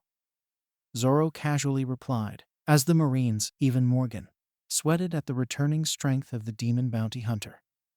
All 3 boys were in awe, especially Luffy, who could now say for a fact Zoro lived up to his hype. A large cloud flew above them, the chill air sending shivers down the attacking soldiers. And I have officially drawn my blade against Marines, forever labeling myself as a criminal. Though it was a problematic situation, Zoro couldn't help but get excited. Fine. Today, I'll join your crew. Marine, pirate, hero, villain, it doesn't matter what I am now. As long as I can spread the name Zoro across the world, I'll follow you. Planting his feet firmly, he raised himself up, brushing off the swarm of soldiers that covered him. But just know I care for nothing except for fulfilling my ambition. The moment you get in the way of that, you must accept responsibility and apologize, with your blood against my blade. And what's your ambition? To be nothing less than the greatest swordsman in the world. Izuku allowed himself to give a small smile. It sounded like another ludicrous goal, making him wonder exactly why Zoro would call out Luffy's dream if his seemed just as silly. But didn't being a hero that saved everyone, a hero that always wins, sound just as ridiculous? It looked like Izuku landed next to the right kind of pirate, even if being labeled a villain sent a thorn into his gut. The world's greatest swordsman. Nice. Luffy approved. The king of the pirates should have nothing less than the best on his crew. Don't just stand there, kill them. You might want to duck, Luffy warned Zoro, before reeling his right leg back. Gum gum whip, and proceeded to trample the small army with his extended limb all across the dusty yard, sending them flying like ragdolls in the wind. Man, these guys are weak. What are you? I'm just the guys who ate the gum gum fruit. Gum gum fruit? One of the few Marines still standing freaked out. Sir, we can't handle these freaks. They're too strong for us to face. We couldn't even handle Zoro, and he was bound up for weeks. This did not make the captain happy at all. He huffed and puffed like a big bad wolf, his fury only being contained by keeping it focused solely on Straw Hat's little posse. Men, this is a direct order. Anyone that just spouted weakness, take out your gun and shoot yourself. I will not have weak men in my ranks. Any sympathy that the Marines held onto their captain instantly died the moment he finished that sentence. All that was left in them was regret for the terrible things they did to the town under this evil man's rule, and abject anger for letting it go on for this long. Nobody around was stupid enough to follow through on Morgan's commands, and none had the will to fight the supposed pirates they were up against. Right now, that young man in the straw hat was their best chance at a fresh start. He's not serious, is he? Izuku was less inclined to hide his anger and disgust at the situation. How can he be that conceited? What babies? Zoro added, prepared to attack yet again. This'll be easy. No, surprisingly, the one most angry at Morgan's actions was Luffy. Right now, his hat hid his eyes, leaving a light but scary shadow looming over his face. To anyone that knew Luffy, it was as if he was replaced by someone older, smarter, and deadlier than the already carefree but powerful plucky pirate. Leave it to me. Luffy dashed straight towards Morgan. No Marine dared to stop him, and none of his friend dared to interrupt his fight. Luffy, do it, Kobe cried out, more heartbroken than angry at the moment. Bring these Marines crumbling to their knees. Wasting no time to acknowledge Kobe's encouragement, Luffy threw a bunch right into the blunt side of Morgan's axe, actually making the larger man skid a few feet back. Zoro stared with small admiration, knowing he'd do the same in a similar situation. Izuku, meanwhile, just wondered how much of Luffy's strength was tied into his rubber powers themselves, since from the looks of it, all he did was throw a normal punch. You dare defy my authority, you rankless bastard. Throwing off his officer uniform, he readied his weapon. I am Marine Captain Axe Hand Morgan. And I'm Luffy. Nice to meet you. Morgan threw down his axe, breaking apart the earth itself, and Luffy still managed to dodge with some quick reflexes and some impressive aerial movements. Going for another strike, Morgan swung, only for Luffy to jump high and deliver a double kick to the face. The Marines, while impressed, could help but be downtrodden at the sight of their superior getting beat down by some no-name kid. It spoke more on Morgan's incompetence and less on Luffy's skill level, at least in the Marine's eyes. Die, you runt. Another sluggish swing from Morgan's axe struck the ground, and once again, Luffy avoided it, twirling like a top in the air as he did so, powering himself up for another kick to Morgan's face, this time being power enough to knock him on the ground. I don't think so. Picking himself up, Luffy grabbed Morgan by the collar as he laid there limp. You put on that uniform and call yourself a Marine. Luffy began wailing on Morgan's face. Each time a little blood would be spilt on the ground. Yet you threaten your own men. You let your son dishonor Zoro's deal. And now you're destroying Kobe's dream. Hey, Straw Hat, look, Helmepoo, taking his gun from earlier, pointed it at Kobe, who despite his trembling, made sure to keep his breathing calm. I'm serious. Stop it right now or I'll kill this guy, I swear. Luffy turned around, stopping his attacking. Look at Helmepoo confusingly, almost like he was expecting something to be said. The situation felt too familiar to Kobe, and given Luffy's words in the past, he knew what he had to do now. Luffy, it doesn't matter what happens to me. You need to stop these guys. All right, Luffy grinned widely, making his way to Kobe. Hey, Helmepoo was losing it, the pistol in his hand threatening to slip out of his grip from all his trembling. I'm warning you. Didn't you hear Kobe, you big idiot? Luffy stopped, not noticing the looming shadow behind him. He's not afraid to die by your hand. Besides, I think my friend has something to say about that. What friend? I have him right. Helmepoo turned his head and saw Izuku's hand stretched out, with one finger ready to flick him in the forehead. Here? 2% Delaware smash. Helmepoo was seen flying across the yard, screaming in pain, freeing Kobe from his grasp. Wow, I didn't know you were that strong, Izuku. Kobe awed. Actually, I didn't put that much power into it. Izuku admitted, a little confused by all of Helmepoo's crying and whining. I think he's just that weak. Nice. Luffy applauded, still seemingly ignorant of his surroundings, particularly of what was happening behind him. Zoro standing above Morgan, unconscious and bleeding from 3 slashes across the chest. Thanks, Zoro. Just doing my job, Captain. His attention was now turned to the remaining Marines. While without their captain, their numbers alone were enough to cause trouble for them. If there's anybody still willing to fight, then do so now. A quietness washed over the disbelieving Marines, before it was interrupted by a sudden cry of "Axe Hand Morgan has fallen." Sure enough, the Marines were crying out in joy, dancing along one another as they celebrated the day they had all given up on. Huh? They're happy we beat up their captain? Luffy asked. I guess it was Morgan forcing them to do all those terrible things. Izuku guessed. He was that terrible of a leader.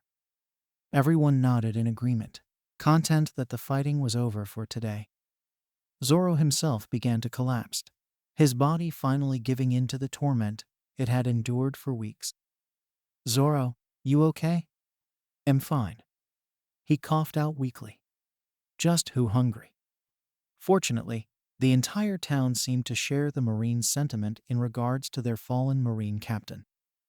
After restraining him and locking him down in a special cell, the 4 were paraded around the small city like heroes, something that Luffy and Zoro didn't mind, but didn't particularly enjoy either, while Izuku and Kobe did their best to keep their heads down, not exactly ones to revel in the spotlight for various reasons. They made it back to Rika's mother, who prepared a whole banquet for them to feast on, a kind gesture that none of the boys were willing to protest, especially in Zoro's case, who buried himself in the delicious dishes, making sure to savor every bite he had. After today, he would never take food for granted again. But somehow, it was Luffy who ended up eating more than anyone, essentially inhaling his food as it was given to him. Izuku and Kobe resigned themselves to simple juice by the counter as Luffy and their new friend shared a meal, as an entire crowd watched them from the doors and windows, becoming an entire sea of flesh, all of them wanting to get a glimpse at their liberators. I don't get it. How can you eat more than a guy who hasn't had food in a month? Really? You're full already? Lightweight. Luffy teased, practically swallowing his fork as he scooped more and more. When food's this good, how can you stop eating? Right. Zoro accepted. Guests shouldn't question the man that saved his life. So, exactly who do you have for this crew of yours? You said you were in the middle of recruitment. Yep, and we're all here. Luffy gestured to himself, Zoro, and Izuku. I'm just lucky to bump into Izuku the other day. Otherwise it would have been just us. So you, me, and that kid are all that amounts to a crew. A crew you just started, okay? It was official. Being in the sun for that long made him delusional. Because he had to be insane in order to accept this kid's half-assed plan. At least tell me you have a ship. Yeah, it's right there. He pointed out the window at the docks, where their dingy sailboat was getting peed on by some random dog. Don't worry. We'll get a bigger boat soon enough, with a giant sail and flag on top. Zoro turned back to Izuku, who fortunately shared the same disbelief he held. Yes, he's being serious. I just crashed right next to him a few days ago, and suddenly I find myself following him as my captain. I think he was born without that part of the brain that stops you from doing anything crazy and leaves everything else up to luck. Has that worked out for you? We haven't died yet. Izuku sadly sighed, rubbing his forehead. That's honestly the best answer I can give you right now. Frustrated, Zoro pinched his nose. I can't believe I got duped into accepting him as my captain. He took a long drink of his mug of sake until it was completely down the hatch. Well, can't go back on it now. The group laughed, although it was for various different reasons depending on who it was. Rika in particularly just enjoyed how her new big brothers were so silly. Hey Luffy, I couldn't help but hear you're going to the Grand Line. Of course, Luffy answered with a face stuffed with fish. How else am I going to find the One Piece and become the Pirate King? As soon as we rest up, we'll start making our way there. You're still going? Kobe squirted juice out of his nose. Luffy, you only have 2 crew members. You'll die just getting there. Is the Grand Line really that dangerous? Izuku asked. And everyone, sans Luffy, looed at him as if he was the insane one. Hey, I'm not from around here. Oh right, you from an isolated island. Kobe presumed, and Izuku didn't correct him. Well, I'm not sure exactly how much you know, but our world is divided into 2 oceans, and right in the middle of it lies a huge land mass that stretches all the way across the world, known as the Red Line. Right in the middle is said to be a town in the middle, and the Grand Line is said to cut across it at a right angle. They that Gold Roger, the king of the pirates, the only man to ever cross its entirety, hid his treasure at the end of the Grand Line. A treasure said to hold everything the world has to offer. And before his death, he issued a challenge that sent men to the seas. You want my treasure? You can have it. I left everything I gathered in one place. Now you just have to find it. These words inspired countless souls to the sea, creating the age we call the Great Pirate Era. Hundreds of crews have made their way to the Grand Line in order to find this great treasure. But so very few are able to traverse the harsh conditions of its waters. It's become known as the Pirate Graveyard. Yeah, it's too bad not many pirates make it. But that's where One Piece is. Luffy shrugged. So that's where we need to be. Can't argue with that. Zoro smirked, showing a 180 in his personality in regards to his earlier frustration. That's just how life is, I guess. No, you can't go yet. At least wait until you've built your numbers up a little. Why do you care? Zoro questioned. It's not like you're coming with us. I know, but is it so bad to wish for your safety? Kobe moped with his head held low. I know we haven't known each other for years or anything, but you're the only friends I have. I didn't grow up having any, let alone people who'd fight on my behalf. So I chose to never fight for anything, even for my dream, at least until you guys came along. You 3 have inspired more in a few days than anyone else has in my entire life. So, even though we'll be against each other, can we still be friends? Of course, Luffy responded with no hesitation. Even if we never see each other again, we'll always be friends.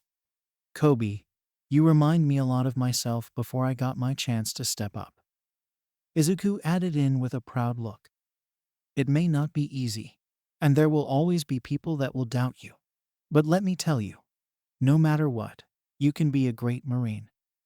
Kobe didn't know why, but just hearing those words made water swell up, releasing emotions he didn't even realize he was holding. Why would just hearing 6 simple words fill him up with so much liquid happiness? Thank you all. I promise that from now on, I will live for myself and my dream. If that's the case, then shouldn't you be more worried about your situation? Zoro pointed out.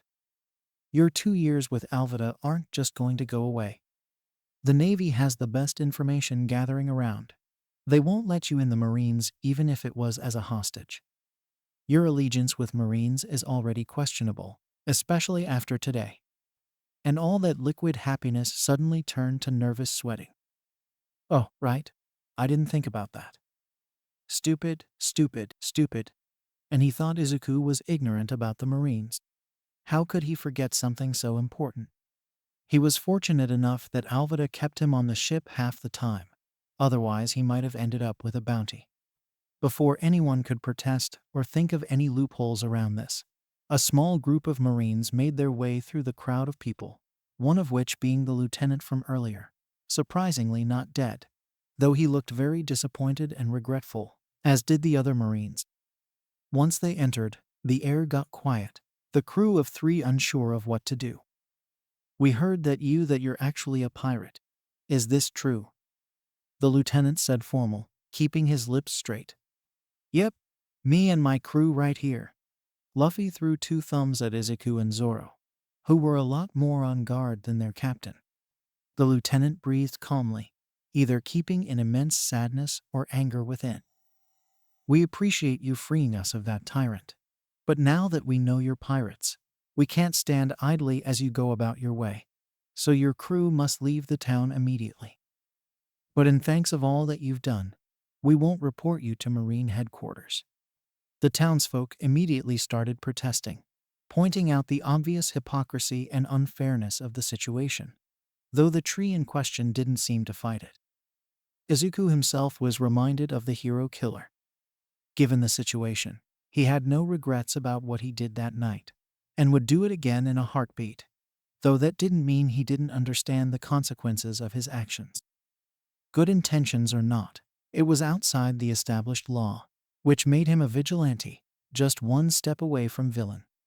It pained him to know that was what he would be labeled from now on, even if Luffy and the rest of them did nothing but pure good for the rest of their lives. It made him wonder what his mother would think, what Mr. Aizawa and his classmates think, and most of all, what All Might would think. I helped save a man. That's the important part. He repeated that excuse over and over as the 3 of them made their way to the door, leaving the pitying eyes of the townsfolk and the worried back of Kobe. Hey, isn't he a part of your crew? The lieutenant questioned, pointing to the pink-harried worrywart. Luffy acted as if he was told something dumb. Nah, he's not with me. A devilish grin slowly formed, and instantly, Kobe knew the teen was about to spill the beans. But he made a great punching bag for Alvida. Luffy, Kobe and Izuku screamed, wondering why the captain would choose to be such a loud-mouthed idiot now of all times. Yeah, didn't you know? This wimp stumbled on her boat like an idiot and was forced to work under her. Luffy suddenly swung his arm around Kobe's neck, locking him in place. Man, he was such a crybaby when I met him. Didn't even have the guts to look me in the eye. And all I did was say hi. I wouldn't be caught dead lugging around. Shut up! Kobe forced him out of Luffy's hold and shoved him from behind. Get out of here before I make you crawl back to your ship. Oh, now you want to fight? Enough. The lieutenant pushed the 2 apart. You made it obvious you aren't friends. Now get out of here before I change my mind. The crowd, completely confused by their savior's sudden rude and brash behavior, unconsciously cleared the way for them to the docks. only capable of giving the trio fearful and even spiteful looks of disappointment.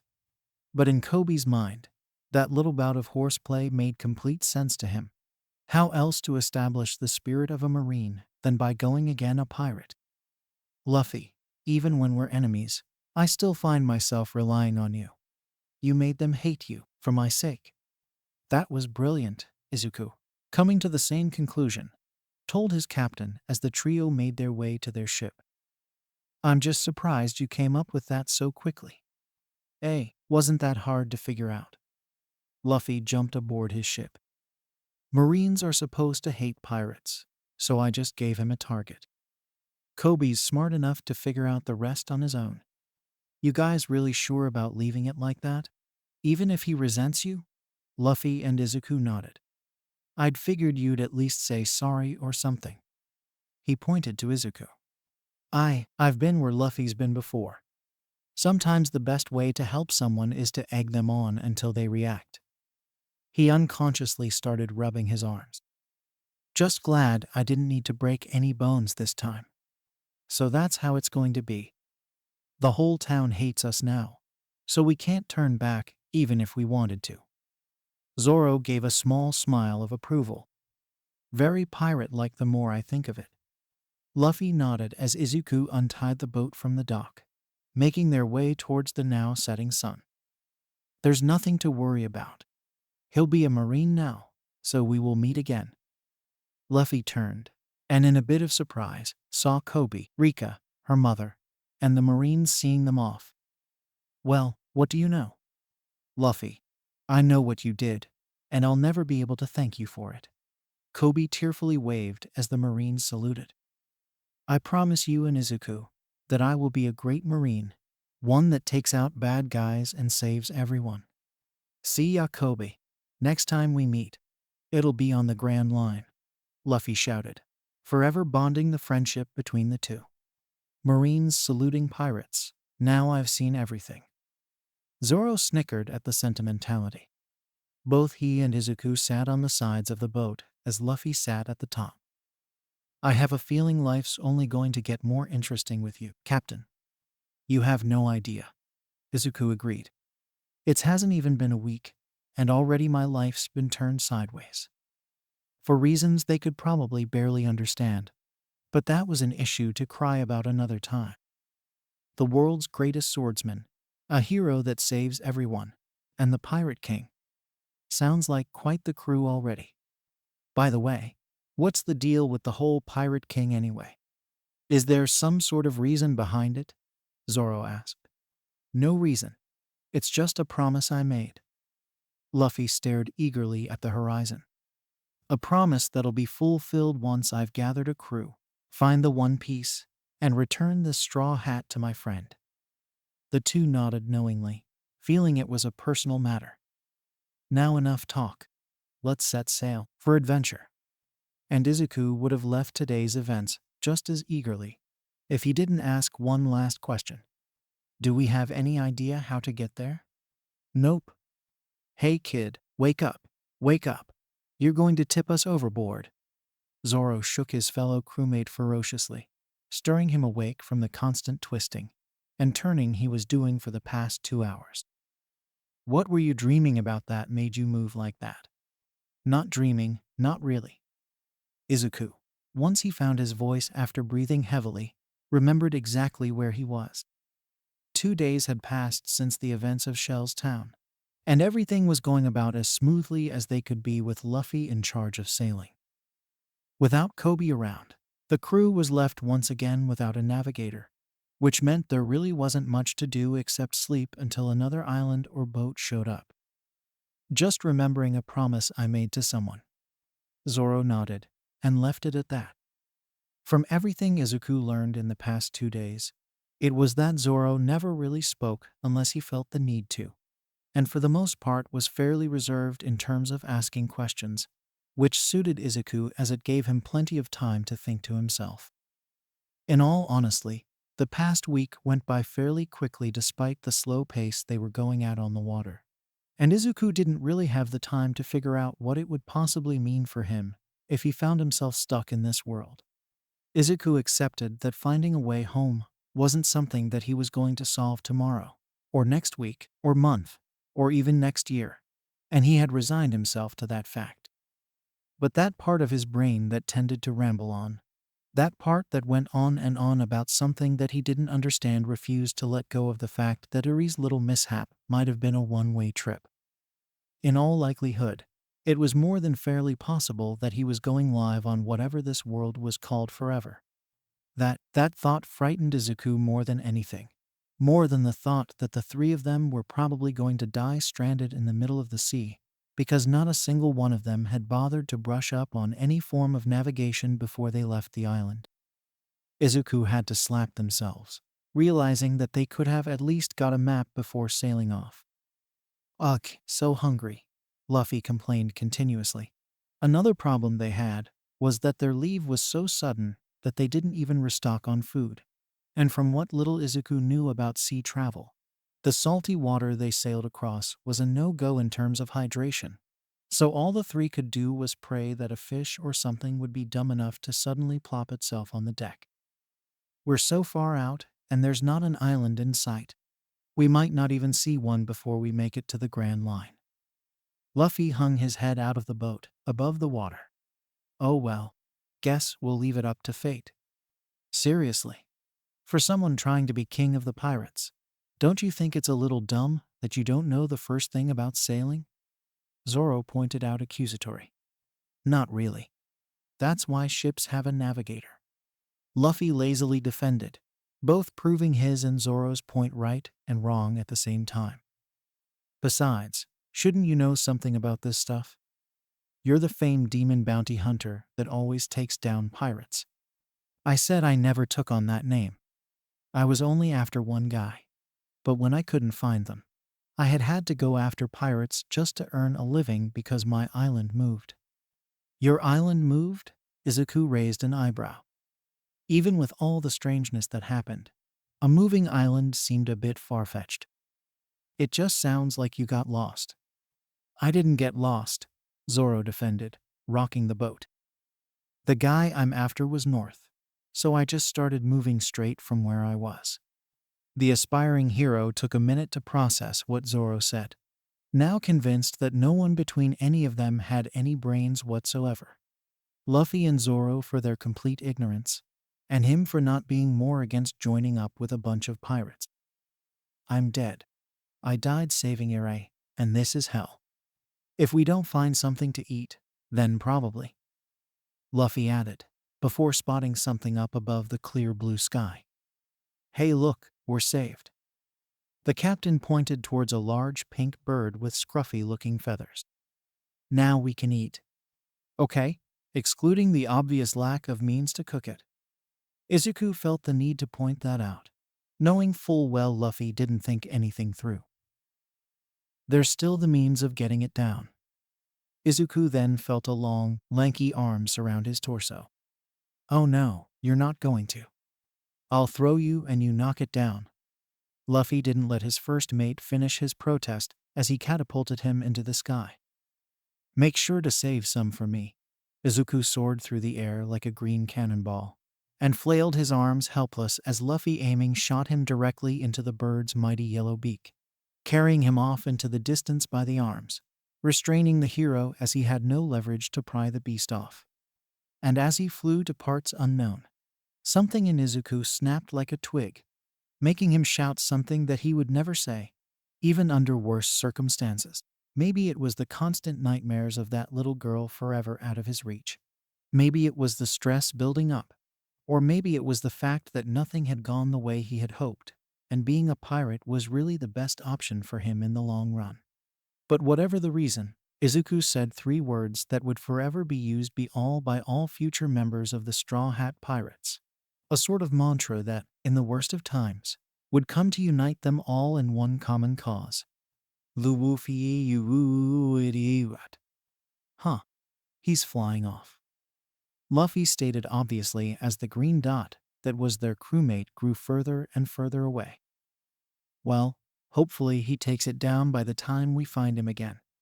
You have no issue with literally throwing away your own crewmember?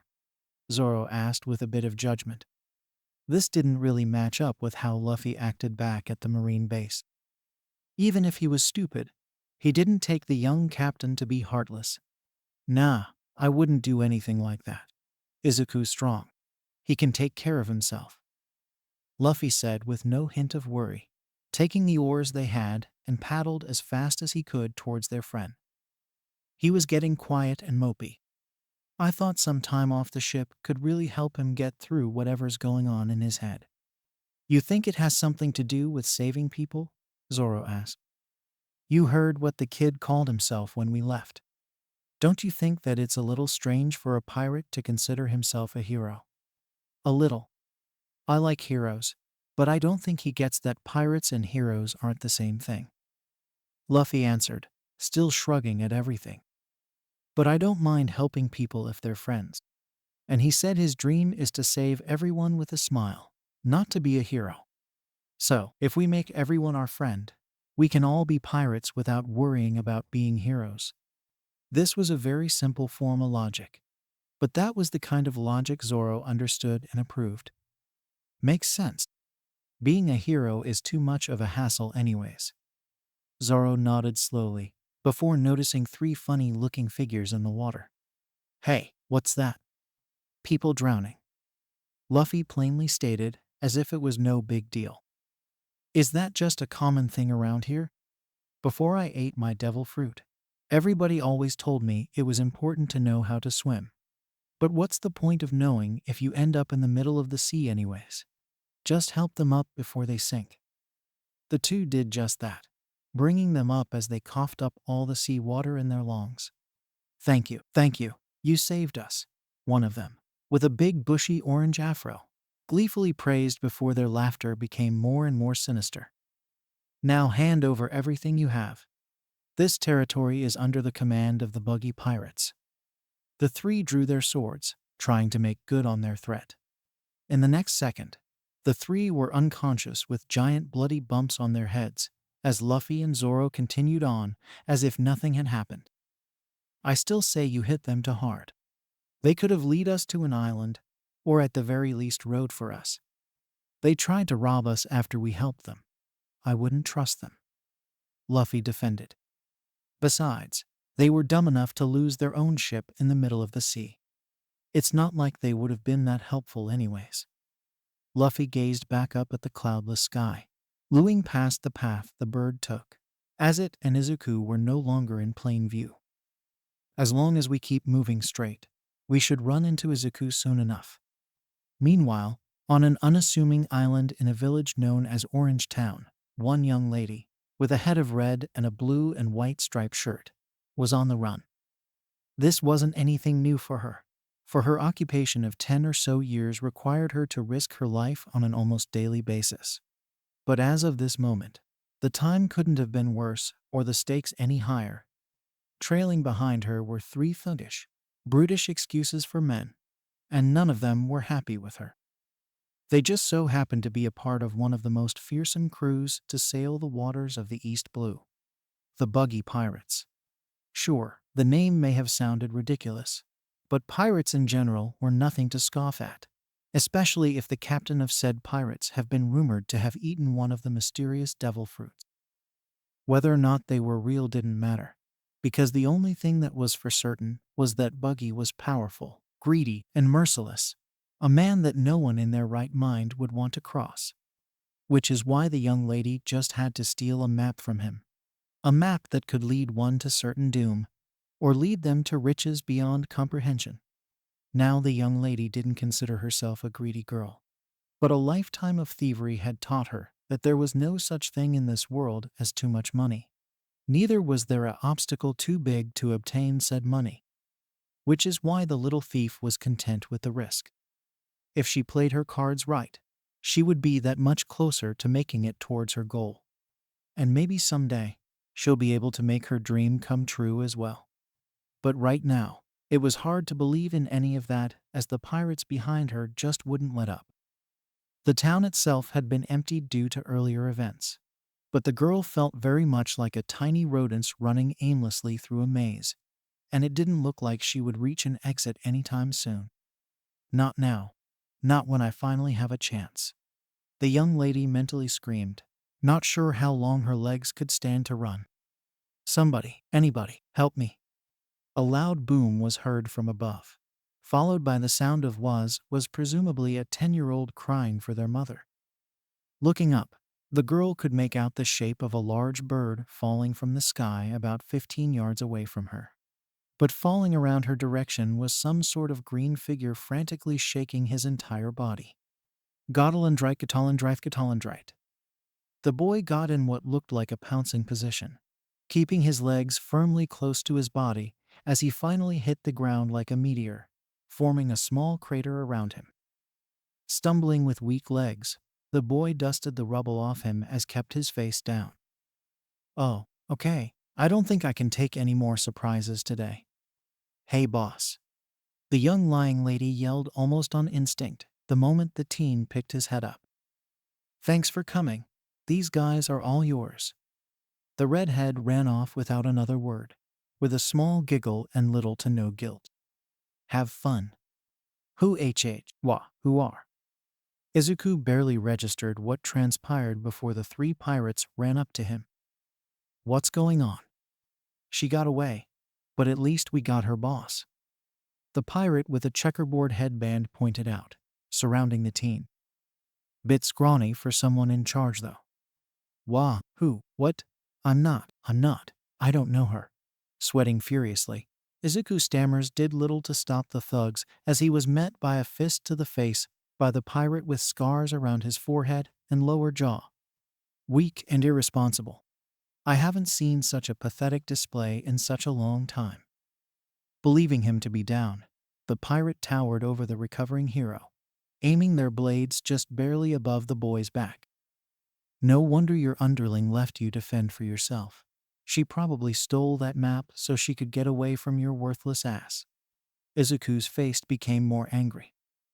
After that, he could hear nothing but the beating of his own heart and the clenching of his own two fists. It was hardly the first time he's heard these words, but hearing it from a couple of nobodies he's never met before for some reason just rubbed him the wrong way. This was not the time to test him. I'm not worthless. Snapping, Izuku drove his fist and dug it deep into the biggest thug's face, twisting it as he rammed the pirate into the ground, summoning all the powering he had in him, making another crater as the man became one with the ground. Detroit smash. What the hell? The others were blown away, as in, the impact into the ground sent a shockwave that pushed them all back by about half a foot. All Izuku did to acknowledge their exclamation was look up, and the face they saw, fused with so much anger and frustration, could only belong to one thing. What kind of a monster are you? Feebly, one of the pirates threw another fist into his face, only for the green-eyed teen to catch it like a baseball. The kind you don't back into a corner. With a giant huff, Izuku threw the man by the arm and slammed him into his companion, sending both flying into one of the nearby buildings, caving a small hole in its center. Izuku breathed heavily. Thoughts of fury fluttered his head, clouding his vision on thoughts, leaving him pacing the streets for nearly a solid minute before he calmed down and acknowledged what he did. Damn it! I forgot to hold back against these guys. In truth, Izuku's body wasn't prepared for the relative peace he was experiencing sailing around with Luffy. Sure, there was Alvida and Morgan, but thinking back on it, he didn't really do much in terms of heavy lifting and fighting. In fact, Zoro did more to fight off the Marines in Shell's town than he did, and he just got recruited after being starved for nearly a month. While he doubted that this world was devoid of villains, just as vile and powerful as the ones back home, it just now dawned on him that not everyone in this world had quirks, and their equivalent of them, being devil fruits, were more of a rarity around here. Given Luffy's abilities and Zoro's skill with a sword, he couldn't just write off what people around here were capable of. But was it a bit vain to assume these people couldn't handle his full strength? Even if all he had was 20% now, one wrong move and he could cripple, or even kill a random pirate or marine without meaning to. He couldn't afford to get angry like that again. But that was just too difficult to handle right now. He's far from home without an exit in sight. And the teen he thought was noble despite his rashness literally threw him off to catch a bird they probably wouldn't have been able to eat anyways given their current state. It was just starting to get to be a little too much for him to take all at once. Please just let things get better from here. Hey you, you're pretty strong. The redhead from before announced from a roof, jumping off it to land in a balcony down below. Even when they all had sabers, you defeated them head on. That's impressive. Want to team up? Was this the sign he was looking for? No way. Izuku turned and left, trying to ignore her. Flabbergasted, the girl jumped again to catch up with him. Wah, but hey, at least think about it for a second. I did. Izuku stated rather bluntly for his taste. And when I think about it, I remember that you're the one who set me up to deal with whatever that was while you ran off. Boo, but okay, you got a point there. The girl reluctantly muttered, but still continued to press on. But can you really blame me? They're clearly stronger than me and have me outnumbered. If I didn't sick them on a clearly strong, brave. She fluttered her eyes and moved her hips in a certain way that some might call seductive. Man who'd never leave a defenseless lady in such a situation. Normal Izuku would have been left a stuttering mess at the obvious trickery this girl was trying to pull. But what she didn't count on was Izuku's limit and tolerance to clear troublemakers already past, no way in hell about 1 hour ago. So flirting from the opposite sex was the last thing he needed to worry about, at least for the moment. Look, normally I have no problems helping people, but you clearly have your own agenda going on here, and I've already made enough bad decisions this week, and I don't need to make any more. The girl blinked, not sure to be worried about being read so easily or impressed with the teen's observations. Usually dealing with men were easy, especially the younger and/or cocky ones that either relied on strength or weapons. Simpletons and meatheads were easy to steal from, and even easier to trick and wrap around her finger. It was rare to find someone with simple awareness of the situation, which actually could benefit her more in the long run, if she could play her cards right. The orange-haired lady cleared her throat and adopted a more emphatic tone in her voice. Okay, I admit I got off on the wrong foot with you, and you did save my life. Can you at least give me the chance to thank you properly? Izuku sighed, not wanting to stay around here any longer than he need to. Now that he was finally away from Luffy and Zoro, he had the chance to truly find some peace. I don't think that's. A loud grumble echoed in the streets of the empty town, making him feel a bit insecure. Oh right, I haven't had anything in 2 days. Perfect. My place isn't far from here, and I have plenty of food stored up. The teen girl adopted more innocent, pleading eyes, like the kind you would see from a happy, begging child. I'd be honored to feed my hero. Izuku paused, not sure how to feel. That was the first time someone called him that in this world, and Izuku, from the moment he realized he became a pirate, thought he would never get to experience that again. Again, he didn't seek to be a hero to be sung praises from legions of fans, but the simple acknowledgement, from a lifetime of having almost none, felt good. Let's at least learn each other's names first. I'm Izuku. Nami. She smiled, inwardly smirking. Gotcha. So, this is your house, Izuku pondered as gave him a simple spread of bread and butter. It wasn't much, but Izuku made sure to savor every bite, as if it was his last. After 2 days of nothing but the sprays of salty seawater, bread and butter was practically manna sent from heaven itself. Izuku wasn't considered a big eater. Even with All Might recommended diet during his 10 months of training, he was always content with moderate servings. But it took a lot of self-control not to stuff each loaf into his mouth whole. Seems a bit big for one person to be living here. Oh, this isn't my house. Nami responded with a nonchalant shrug. I'm just crashing here since no one's around. Wait, so this isn't your food? Izuku guiltily swallowed a mouthful of bread as he looked around the dining area. Did I just break and enter? Did I just participate in a robbery?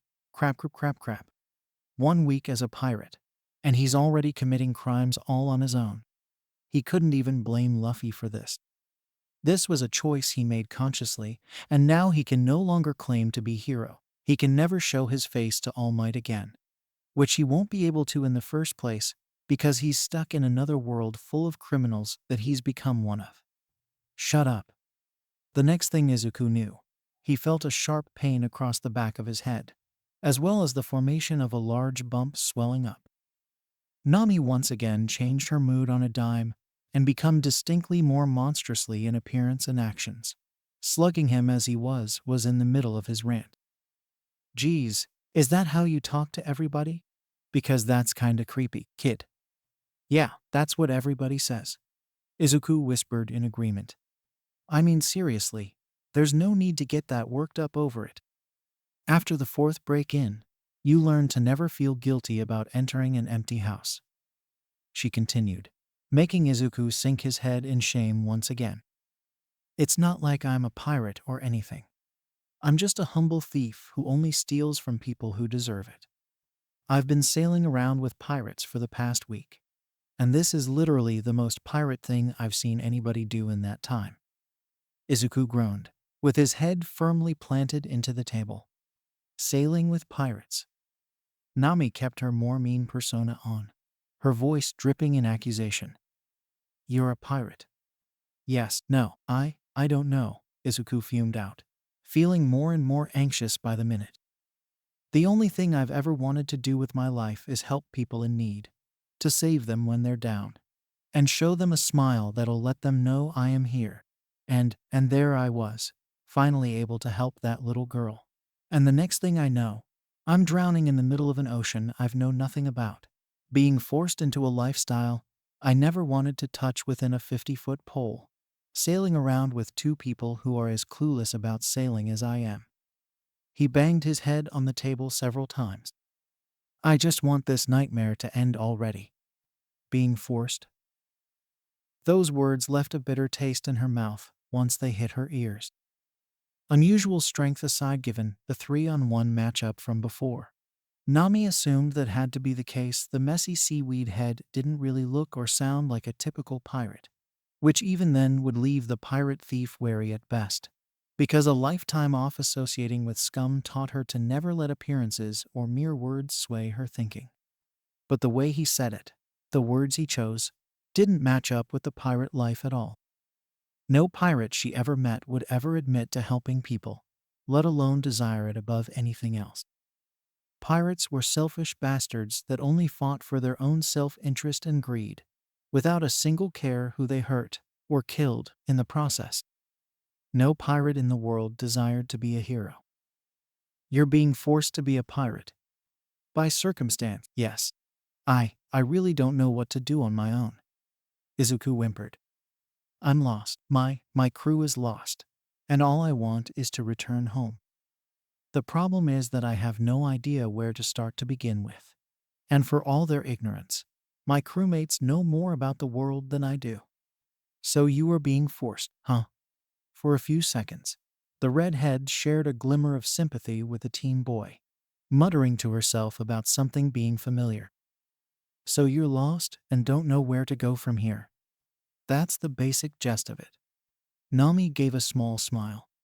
Maybe she started to judge the boy a little too quickly. If the day ended the way she wanted to, she could have both the treasure and some extra security as well. Well, lucky for you, I happen to be the most skilled navigator you'd ever meet. And with this chart to the Grand Line, she pulled an old, worn piece of paper from the back of her shirt. I'll be able to traverse the entire world. Just think. All the sea's greatest treasures, ripe for the taking. I'll be able to collect 100 million berries in no time. Izuku sat quietly at the mention of the elusive Grand Line. Given how the journey was going to far, the chart was definitely something Luffy could use, as well as a navigator, so seemingly, the world for once decided to give Izuku a break. Seemingly. Izuku was not at all ready to fully trust the self-admitted thief after what happened earlier. And given how her attitude shifted, and her clear hatred of pirates. He wasn't willing to bet she would 100% trust him either. Why do you need so many berries to begin with? I just do, okay, she snapped defensively. It's a goal of mine, and it's personal. You get that, right? Izuku nodded. Good. Now you aren't with your pirate pals, right? No. Luffy got hungry and literally threw me off the ship to catch a bird. Oh, really? Typical pirate. Nami scoffed. That definitely painted the boy as an unwilling pawn of evil pirates.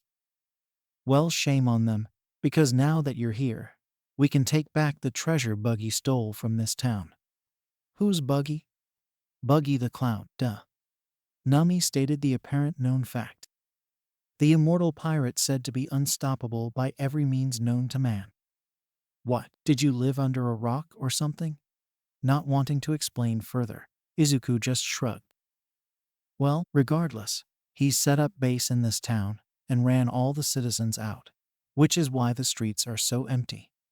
Overtaken? Izuku's eyes furled. As silly as the name sounded, it looked like this Buggy character was more of a traditional pirate than Luffy, and that didn't bode well with the young man at all. I got to do something. Whoa, hey, hold your horses. Name prevented him from getting up. What's with the rush all of a sudden? Are you just going to barge in head first without a plan? Izuku initially tried to talk back, but remained silent, knowing full well that was the exact case. Even in another universe, Izuku's heart acted before his brain at any and all opportunities to be a hero. Your silence speaks volumes. She groaned. Okay. You've been here longer than me, so I assume you have a plan of some sort. Of course, hold still. Taking out some rope she had tucked away, she quickly went to work on wrapping it around him like a Christmas gift, tying him tightly around the chair, leaving no room or leverage for him to struggle and wiggle out. Buggy's men are still after me because of the chart I stole, so to get them off my back, we'll pretend again that you're my boss, and I've decided to double-cross you in exchange for me joining their crew. And since no pirate can resist a chance to get drunk, I'll weasel my way through their base in the middle of the recruitment party and make off with the goods. Exactly when in that story do I help you? Oh, you'll have the most important part, the sacrificial lamb. She finished tying him up, ignoring the deadpan stare he was giving. We need to make it look convincing somehow, and you're strong. You'll figure a way out of it somehow. Izuku wanted to bang his head against the table again, but due to the rope, he settled for breaking out of his binds instead.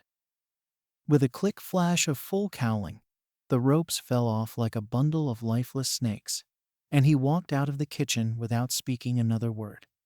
Nami, for as composed as she was, internally freaked when she saw the short teen break out like it was nothing, and wondering if she made a mistake in making the boy angry.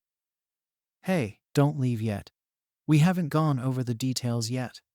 Sorry, Nami, but it just sounds like you were going to betray me, and I don't see how letting myself be your prisoner helps anyone but yourself.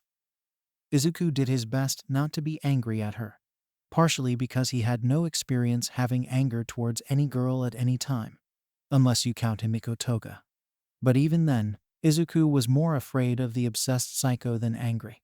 You said you have your reasons for gathering money, and that's fine, just as long as you know I can't stand by knowing this town's in trouble. He marched right out the door. I'll stop Buggy and his crew. Do what you want afterwards. Was this guy insane? Or are you serious? That's suicide. Strong or not, it's asinine to think you can't take on an entire pirate crew all on your own.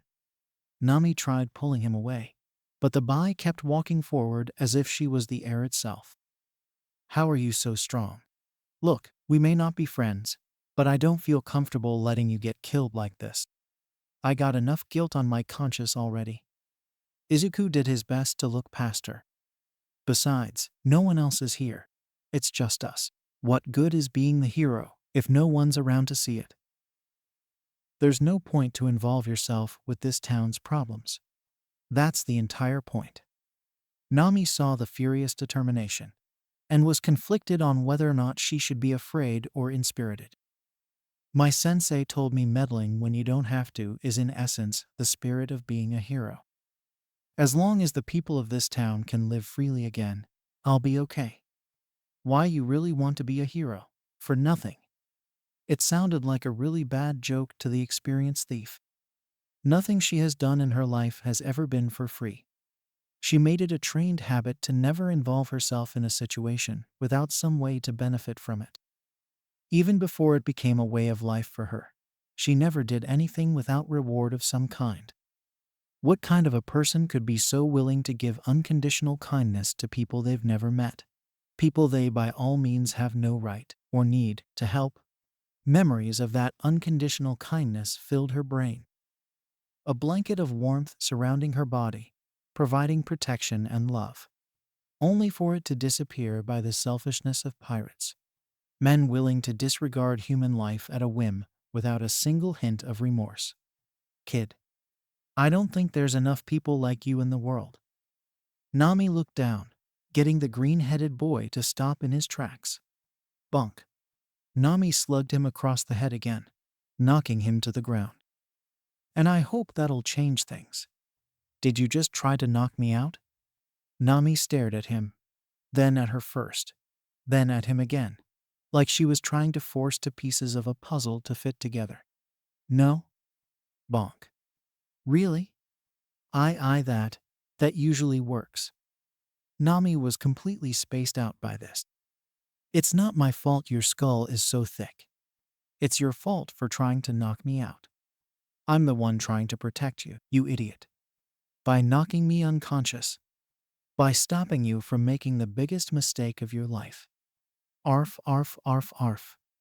The two arguing teens turned their heads towards the third voice, and were caught back by the inclusion of a small, white-furred dog, barking furiously at the both of them as it sat perfectly still. Arf. A dog? Izuku questioned.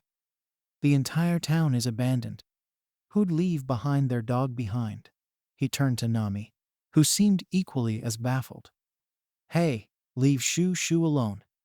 An old, raspy voice yelled at the both of them coming from a figure that was odd to say the least, on the lower end of the spectrum to be honest, but odd nonetheless. It was an elderly man, presumably early to mid-50s in some sort of armor, that looked like it was made from a barrel, that covered only the top half of his body, aside from the arms and legs. Combined his hairstyle, the man looked more like a poodle walking upright than an actual man.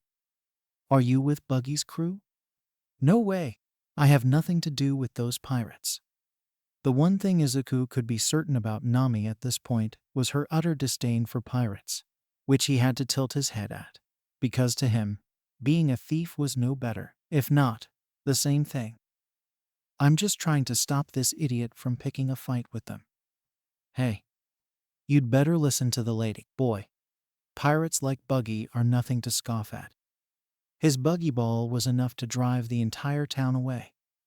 The old man explained, instantly picking up their confusion about the pirate's weapon. It's Buggy's special exploding cannon. One blast from it can level an entire house, and he's using the entire town as target practice whenever he gets bored. If that's the case, why are you still here? Izuku questioned. And why keep the dog around? I'm here because I'm the mayor of this town. No matter what happens, I've sworn to stay and protect it however I can. The man lamented, entering the building Shoo Shoo was in front of, which upon closer inspection turned out to be a pet store. As for Shoo Shoo, his original owner used to run this shop. One day, about a year ago, he got sick and died. As his friend, I've taken it upon myself to look after Shoo Shoo. The mayor came out with a box of dog food, pouring it in a nearby food dish, but no matter what anyone does, he refuses to move from his spot. So he's waiting for his master to come back. Nami kneeled down and gently placed a soft hand on the white dog. Despite the tense growling, the mutt kept still, allowing the redhead to pet him. That's the usual consensus, but I don't know. I find that very hard to believe. Shoo Shoo's a smart dog. He stared at the dog with a saddened, but contempt expression. I like to believe he's known the truth for quite a while. He's just as stubborn to go anywhere else. To him, that shop is all he has to live for. Why would he want to stay here? Nami was rather confused, not sure why the dog would continue to put itself in so much pain. It's obvious, isn't it? Izuku answered for her. This is his master's place. He had a connection to it, and now Shushu feels the need to protect it. Ha! The man gave a muffled laugh. I couldn't have said it better myself. To Shushu, this is his treasure. He's simply guarding it. A brief smile lands across the mayor's face. I've tried to bring him back to my place to at least protect him from the elements, but he won't budge. This is just where he feels he belongs. The mayor notices a small wetness being soaked up from the bottom of his sandals, and the source of it was not what he expected. Are you crying? And no, I'm not. Izuku pathetically lied as his tear ducts betrayed him. It's just such a moving story, that's all. Seriously, how could they not be moved by the passion of the little canine? Really, I just got some dust in my eye. Why couldn't he just have inherited his mother's green hair? Izuku, you sure you're okay? Nami was really starting to wonder how though this kid was a threat. He could take on 3 pirates at a time and break out of bindings like they were paper. But one sad story, and he was crying enough for 10 babies. This guy seriously thought he could take on Buggy. She wasn't heartless by any means. She felt sympathy for the dog's tragic turn of luck. But this was a bit much. Why, you need a minute or something? Yes, I'm sure. I'm okay. He somehow managed to turn off the Lee faucets. But the other 2 didn't seem so convinced. Really, what's that? Look, I don't normally care about this stuff. But you clearly got some issues to work. I'm being serious. Listen. Unfortunately, depending on who you were in this situation, Izuku was in fact doing more than just diverting attention to his crying. The dog's now empty food bowl was bouncing on and off the ground, rattling to the beat of distant but powerful stomps that crept closer and closer to the 3 of them. What's going on? A thunderous roar echoed that clean air, making the mayor stand stiff before jolting off.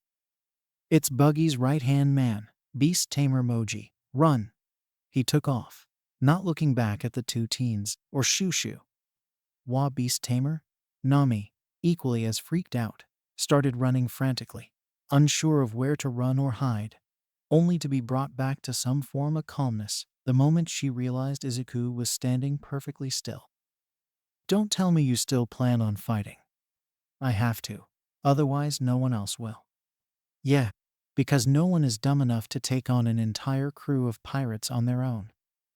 The stomps grew louder as even Nami started to bounce up and down a little. Fine. But if I die or lose this map, I'll kill you. She hid behind him. Protect me and I might forgive you. Forgive for what? Izuku was given no time for an explanation, as the source of the disturbance hand finally made itself known. A gray lion with a purplish-gray mane that, from what Izuku could tell, was 2 or 3 sizes larger than the average lion. Under normal circumstance, the hero student would have assumed the beast was like Nezu, an animal that just so happened to have a quirk. Even so, Izuku didn't feel the need to panic too much. The closest thing from his world he could compare the lion to was the 2 or 3 pointers from the entrance examens, and he was more than capable of handling those.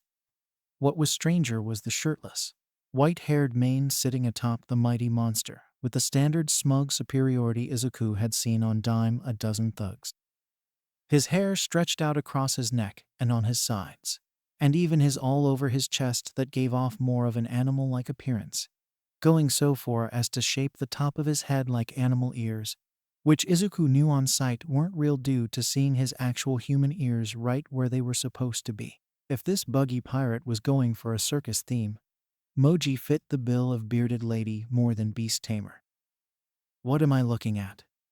The teen's sweat dropped. The sight was more cringe-looking than frightening. You don't know. I'm Moji, the mighty manly beast tamer. second to only the great Captain Buggy himself.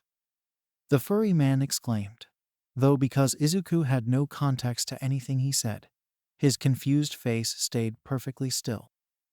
And this is Richie. He's really hungry. Take him. Stealing that chart was his idea.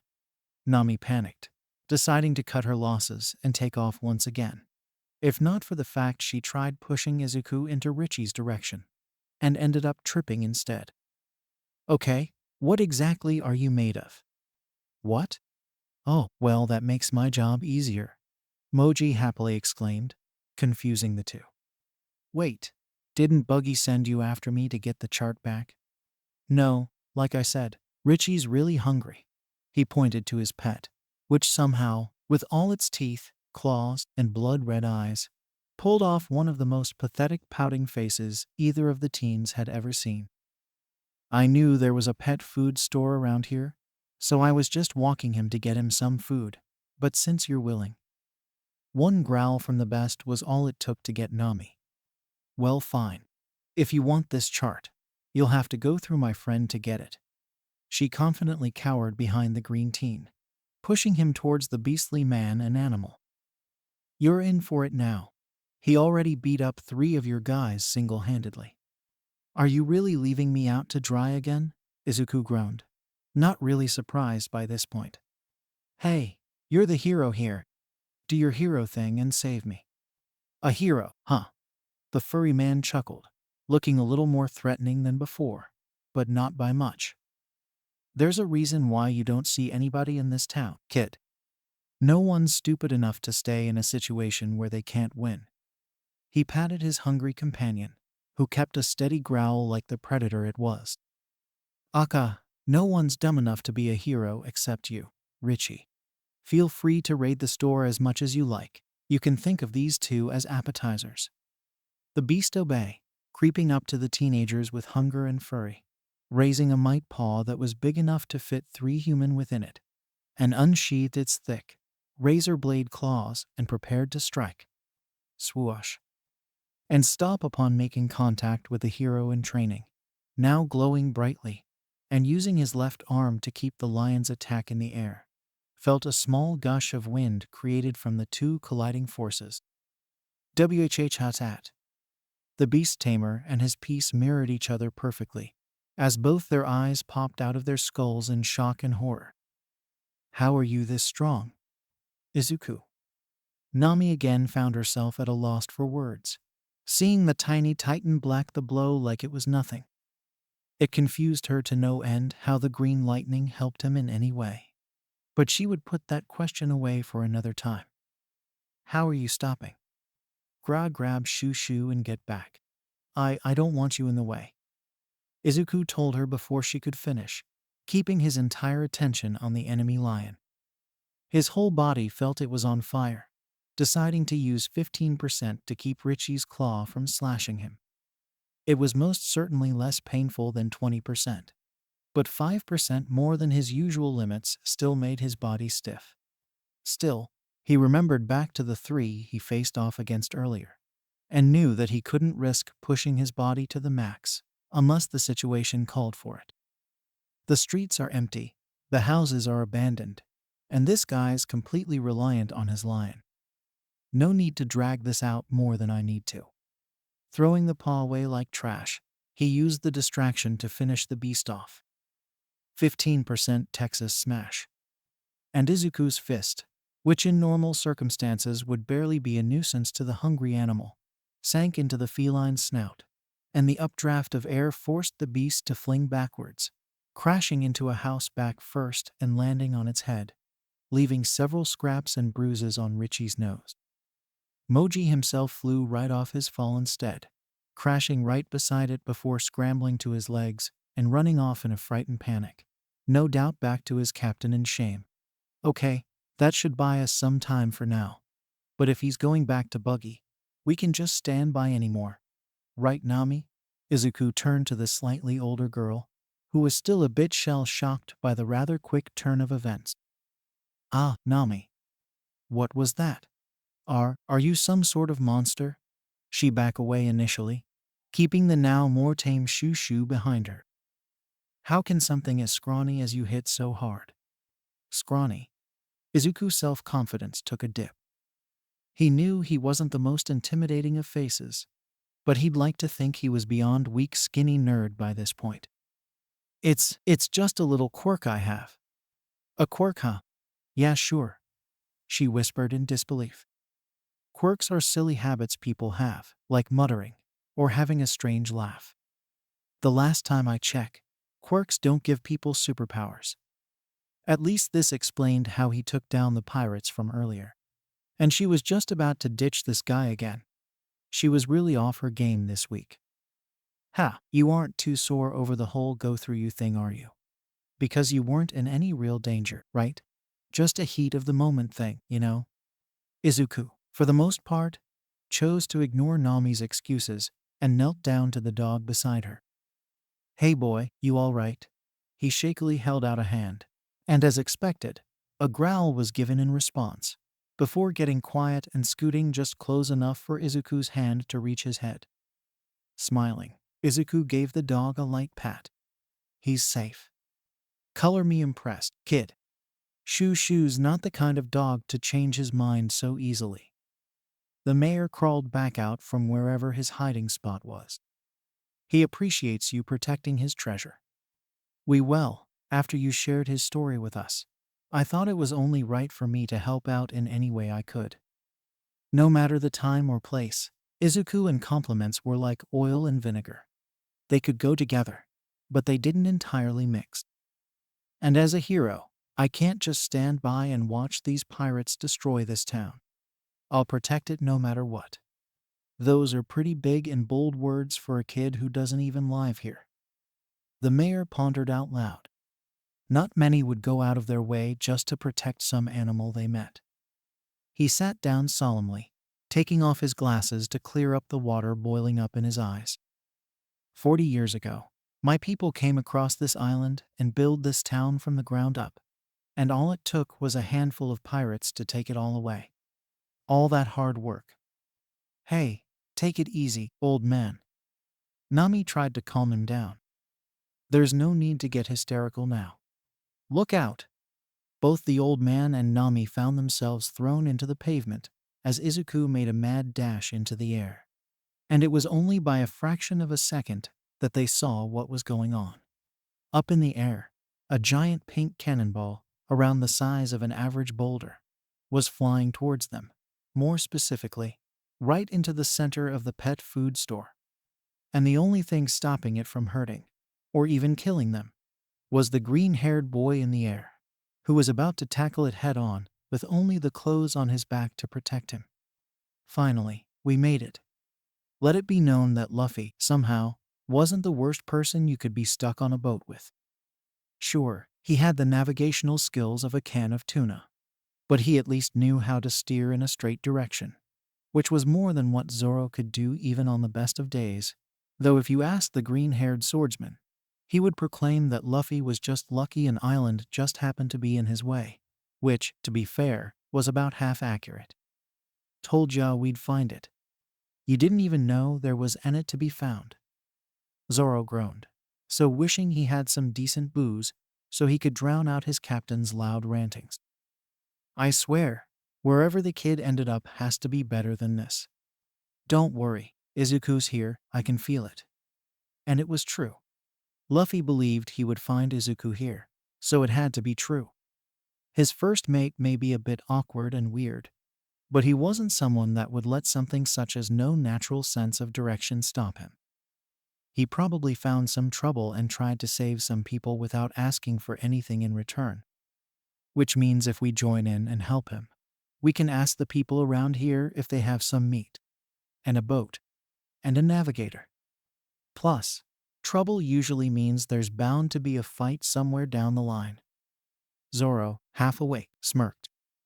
My swords have been getting dull, and it's about time I had a decent fight against anything that's not a standard marine crony. Exactly. The journey's just getting started, so let's go. After docking their ship and dumping the still unconscious buggy pirates on a random street, the two made off into the town, and despite the lack of people around, The two blissfully ignorant young men hardly noticed anything strange about the town. Man, these towns sure get weirder and weirder. There's nobody around. Huh, that is weird. Guess everybody left or something. Zoro shrugged, not at all curious as he was suspicious. At the very least, he didn't feel anybody particularly dangerous around. So what's the deal behind the kid's freakish strength anyway? He ripped through my bindings like they were paper. Not sure. Didn't really think about too much. Luffy shrugged. He was way more excited about my devil fruit powers and asked a lot of boring questions. He's strong and nice. So that's all I needed to know. Just like that, huh? If anything, Luffy was honest and open about whatever was on his mind, as well as extremely uncomplicated. It suited him just fine not being the second in command, because that just left more time to perfecting his passion. Hey, is it just me? Or do you smell something burning? Really? That means somebody has to be cooking something, which means there'll be meat. Luffy promptly ran in the direction of the scent once he got a good whiff of the smoke in the air, ignoring Zoro's protests to slow down. Once he made it to the source, he expected to find at the very least a large banquet with meats of all sorts lined up in alphabetical order for him to pick as he please, only to find disappointment as he saw some sort of shop, half destroyed and charred, while a dog worried paced back and forth, while right across from it was an unconscious lion embedded in a crumbled house. Huh, not exactly what I was expecting, but at least there's meat. Can you even eat a lion? Of course you can, meat's meat after all. I've had plenty of bear and alligator before, so this shouldn't be too different from that. He began dragging the beaten beast. Now all we have to do is start a fire somewhere. Hold it. Luffy and Zoro turned to see a red-headed teen hold out a knife to Luffy's face, her expression clearly angry and untrusting. You with Buggy's crew? You here to finish the job? Who? Zoro shook his head, already annoyed with this conversation. Look, we're not here to cause any trouble. We've been out on the water for some time now, and the idiot over here. Luffy half paid attention as he picked his nose, not caring about the looks he was getting. Threw our friend overboard, so now we're just trying to find him, and maybe something to eat. And a navigator if we can. Nami's eyes sparked, though she was quick to keep her guard up. This friend of yours, weird costume, freckles, seaweed hair. So you're Izuku's friend too? Luffy assumed. Great. This is Zoro, the swordsman of my crew. And I'm Luffy. I'm going to become king of the pirates. Do you have to announce that every time you introduce yourself? Huh, so you did come. Nami muttered quietly, not too sure what to think about the situation at the moment. Wait, Zoro as in the bounty. Never mind. I can take you to him. But don't think for a moment I'm not watching you. She turned and led them to a small doctor's office, still keeping the knife on hand just in case. The last thing we need is more pirates causing us trouble. Don't give us a reason and we won't. Zoro responded casually, though with his low tone and natural scowl, it came across as more of a threat, only adding to the uneasy feeling Nami had on her nerves. So what trouble did the kid run into? And does it have anything to do with why this town's so deserted? Sort of. The buggy pirates have made their base in this town and use it for target practice. One of the cannonballs made their way towards us. And what does that idiot do? Nami explained with tiny hints of remorse sprinkled in her voice, unveiling a curtain that showed a heavily bandaged Izuku laying down on a small bed. His pants and boots were left on, but his torso, chest, arms, and one half of his face was completely covered. He jumps in the air and punches it, setting it off mid-air to protect me and the mayor of the town. He got heavily burned, and it's a miracle he didn't break anything. We would have taken him to a hospital, but somebody insisted he was fine. Nami made sure to get her point across by flicking Izuku across the forehead. It really wasn't that bad, Nami. I've had worse. Oh, really? Do you make it a habit to dive headfirst into explosions? Yes. Then you're hopeless. Izuku flinched back, knowing better than to argue back, especially when the points were valid. He nodded shakily before turning his attention to his crew. Luffy, Zoro, you actually found me. Don't be too surprised about it. Luffy patted him on the shoulder. You're our friend. It's not like you're going to lose us that easily. You're the one that threw me at that bird. And because of that, you found an island and made a new friend, Luffy pointed out with a very cheeky tone. I noticed you were in a bit of a weird place on the ship, so I figured you'd needed to get off as soon as possible. And it all worked out. Both Zoro and Izuku, the two with the most experience with a team captain at the moment, widened their eyes and had their jaws drop to the ground in comedic fashion, almost making one wonder if they were the ones with rubber powers. No way, Zoro irked. There's no way an idiot like you thought something out that far ahead. But it all worked out. You had no idea that I would even be on this island, Izuku argued. But we're all here, and we found you. And we now have a pirate's ass to kick. So it all worked out. Out of everything, this was the most shocking thing he's witnessed throughout his short time in this new world. Wait, what about kicking pirate butt? You really think we're just going to let you get injured and do nothing about it? Zoro cracked his neck, prepping for action. If they mess with one of us, they mess with all of us. We can't let that slide. Now can we, Captain? Right. Let's kick Booger's ass. Luffy leapt out the door. Buggy. And you don't know where he is? Zoro followed, completely forgetting that he too didn't know where to go from here. Nami, being the smart girl she was, stayed out of the conversation entirely until the two left, leaving it just her and the green-haired hero. That was the crew you've been sailing with. That just sounded terrible. No one, not a single pirate she forced herself to work with has ever expressed that combination of insane and stupid at the same time in such a short amount of time. I'm more surprised you didn't jump off the boat listening to that crap. It's actually the talking that keeps me from going insane. Izuku pondered. I'd rather be annoyed than be alone, even if we were lost. Well, luckily for you, I'm not crazy and I know how to sail, so you're moving up already. Nami grabbed him by the arm. Come on, we can sneak away while they create the distraction. Huh. Izuku again showed off his strength by his unwillingness to move from the spot. We have to help them. No, we don't. They're pirates.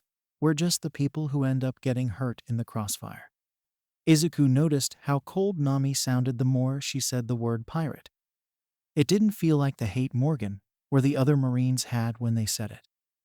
Coming from her, you'd think she was taking a sip of the most vile and bitter-tasting poison in the world that only tasted worse the more she said it. Okay, but what about the treasure? You said they have a stash, so why not take it during the fight? Because I already have the chart of the Grand Line, which you helped me secure when you got rid of the lion guy, remember? She took out the chart and used it to bop him on the head. That itself is worth more than any gold you'd find any pirate around here carrying. As much as I love treasure, even I know when it's time to cut my losses.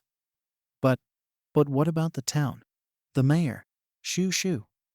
I don't live here, and neither do you. It doesn't concern you. It doesn't concern me. Here in the real world, people get hurt, people die, and even when we wish for it so desperately, you just got to face the facts and realize nobody can save you, but you and you alone. You can't rely on a pirate, marine, friend, or hero to save the day. But that's exactly what I want to be. Nami stopped tugging and listened. I don't know why you believe that, nor will I push you for an answer. But I know what it's like to wait for a hero and never have one come. I've felt helpless so many times in my life, and it always felt like nobody cared or even noticed me. To most, I've just been that quirkless, powerless Deku. Deku. She was confused on what that meant. considering it didn't really sound too bad or different from his actual name. But from the context, she could tell it probably wasn't a compliment. Then why? Because by luck, by some amazing, 1 in a billion chances, I was blessed. I was given the opportunity to be a hero, and I'm not going to let that blessing be in vain. And I'm never going to turn my back on someone in need. Because I know no matter how terrible I feel, there's always going to be someone going through something worse. He unwrapped the bandage around his head and grabbed the tattered top half of his costume. I will be the hero that smiles, no matter what. He stomped out of the building to find his friends, leaving the navigator more stunned and silent than she's ever been in a while. He really seems stuck on this hero thing. Nami muttered a bit bitterly, baffled at Izuku's choices. Idiot. With that strength, he could get whatever he wanted whenever he wanted. If she had that strength, getting 100 million belies would be no problem at all. Yet whenever he mentioned that power of his, he only ever applied it when it came to the service of others rather than himself. She smirked. If he's not asking for money, maybe sticking around him wouldn't hurt too much. It would be a shame for all his hard work to be dedicated to no good pirates. She'd simply lead him on a better path. The mayor of the small village town had very few regrets. He led his town to a brighter future, founded it on the hopes and dreams of all its citizens, on the promise that no matter what, this would always be their home, and no one, be they pirate or marine, would ever take that away from them. Which is why it absolutely broke him when he was forced to face the reality that his little island, a nice, simple town, was ill-equipped to handle an invasion. That he, the mayor, the man the townsfolk trusted above all else, was incapable of fighting off the dastardly villains that were now turning the now vacant town into rubble. And soon it would be as if the last 40 years never happened. In normal circumstances, the man would have been fine as long as the heart of this town, its very people, were safe. But in a sudden burst of determination and honor, the mayor found himself running towards the danger he told his citizens to stay away from, that he adamantly chose to hide from, armed with nothing but righteous fury and a wooden staff. All because of the guts of one spunky young lad, who helped him just on a whim. The mayor was no stranger to kindness, but it was hard to find someone to help with menial tasks on a day-to-day basis. But then here comes this shaggy seaweed-haired boy, who on 2 occasions chose to stand up for a dog of all things, even going so far as to sacrifice his entire body, if it meant nobody else got hurt, and that the pet shop stayed standing. If that spirited kid could put his life on the line for complete strangers, then he truly had no excuse for what needed to be done now. Buggy, face me, he yelled to the heavens, calling the attention of the figure on the roof of the pirate's base. Face me like a man. I am Mayor Boodle, and this entire town is my treasure, and I won't let the likes of you take it away from me. He wasn't a particularly tall figure, but his disposition and wide, manic grin, surrounded by dozens of other colorful and menacing pirates, gave a slightly imposing aura to the man. He wore an orange hat and uniform, signaling his position as the captain. Along with his red and white striped shirt, he had wide gloves and blue hair, with white crossbones painted across his forehead. The most defining feature was the big, round nose that was impossible to miss or ignore. This was the immortal pirate of the East Blue, Buggy the Clown. Hey, how about instead I stay up here and kill you like a pirate? In a upsetting and shocking sight, the clown's entire right hand detached itself from his arm, and the white-gloved ball of flesh floated down and hoisted the poor mayor into the sky by the collar of his shirt. Treasure, you say? Idiot. This town's no treasure. It's just a convenient temporary base that I'll gladly bid rid of momentarily. You bastard. Someone like you could never understand what this town means to me. You would never understand its true worth.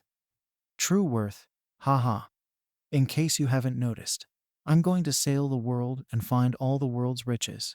So I've already stripped this trash heap of everything it's worth already. He brought out a knife on his left hand. But if a couple of dusty buildings mean so much to you, Then I'll gladly kill you now before I destroy whatever's left of this town.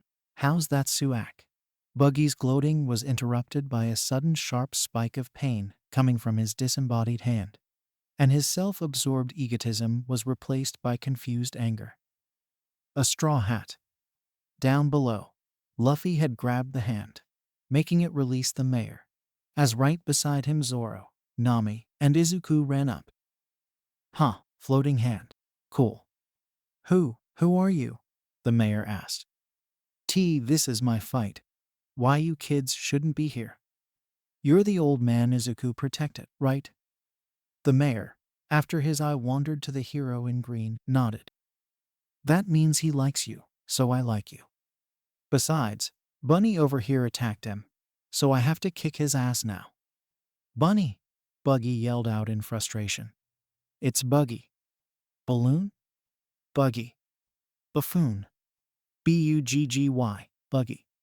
That's too complicated. I'm just going to call you Big Nose.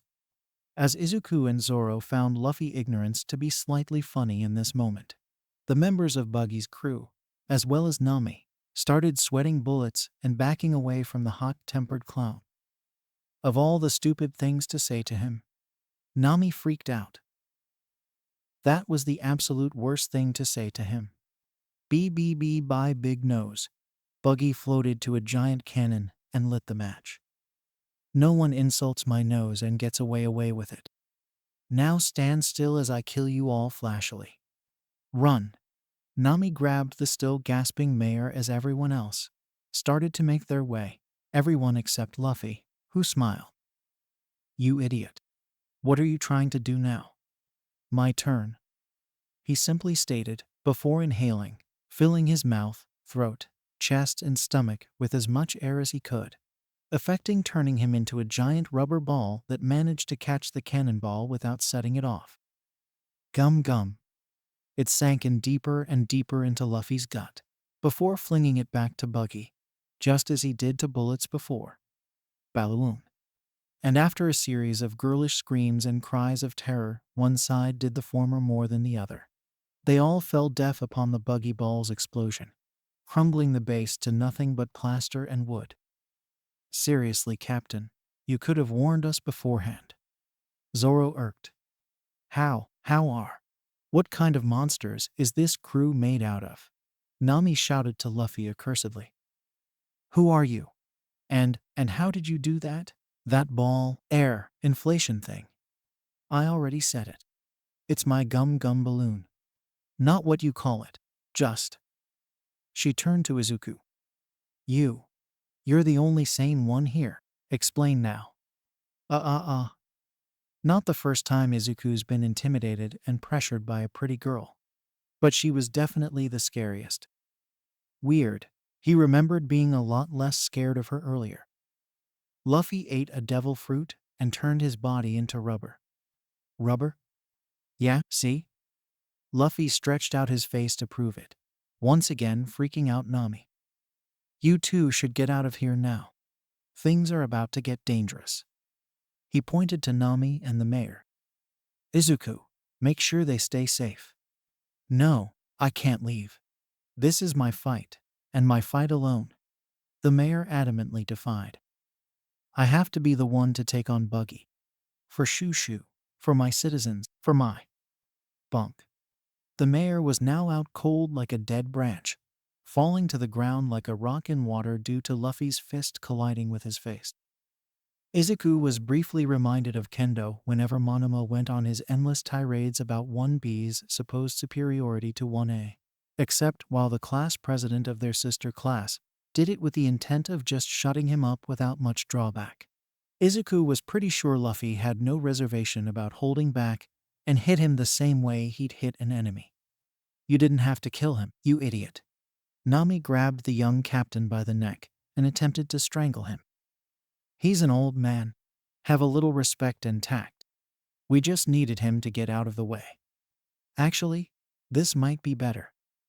Zoro commented. That old man's pretty determined. I doubt anything we say would have changed his mind. Exactly. He loves this town, Luffy nodded. So this way, We can protect his treasure, and he doesn't have to worry about dying." Izuku had to shake his head again. Once again, his captain, as of the last 3 to 4 days, showed he had a little more foresight than he initially lead on. How can someone so impulsive be capable of thinking that far ahead? Rubber man, huh? Out on top of the rubble, the funny man rose atop the rubble, surprisingly unscathed and untouched, as he threw away 2 of his own men that he used as human shields. "So you're a devil fruit user just like me? Great. How is it that all straw hat bastards are so flashily annoying?" He used his own men to protect himself. So despicable. Nami snorted, already expecting this exact behavior from such an infamous figure. The others agreed and shared a similar look of disgust, already knowing that a fight would be inevitable by this point. Captain Buggy. Another figure, adopting his captain's method of human shielding, rose from the broken heap, asked. He had long dark hair with shaven streaks across the side and top of his head, while the lower half of his face was covered by a blue and white checker patterned scarf. "Allow me to dispose of these nuisances." The clown nodded in approval. "Go ahead, Kabaji, but make sure to make it flashy and painful for everyone." With pleasure, he jumped high, and from seemingly out of nowhere, a unicycle of all things appears from the bottom of his feet as he gracefully lands on top of it, quickly finding the right balance and speedily made his way towards the rubber captain, which was stopped promptly by the blades of Zoro, now fully armed with his headband, only adding to the man's natural monstrous aura. 3 swords? You must be Roronoa Zoro. Tell me, did you come in hopes of taking my captain's bounty? Of course not. I left bounty hunting behind me the moment I became a pirate. Zoro responded with inhuman calmness. Right now I'm inching for a fight, and you're the only one with swords here. He then gave a devilish grin, showing his hunger for a decent duel of blades. Luffy. Izuku. Stay out of the way. This guy's all mine. A fair match, huh? Hoping to keep it even, Kabaji smirked, getting closer and taking a deep breath. Arsonist's technique. He shot fire from his mouth like a dragon, blinding Zoro enough to distract him, giving him enough time to slash him across the waist. Take my advice. If you're looking for a fair fight, then don't mess with a pirate. He fights dirty, Nami said from the sideline as she and the other 2 watched.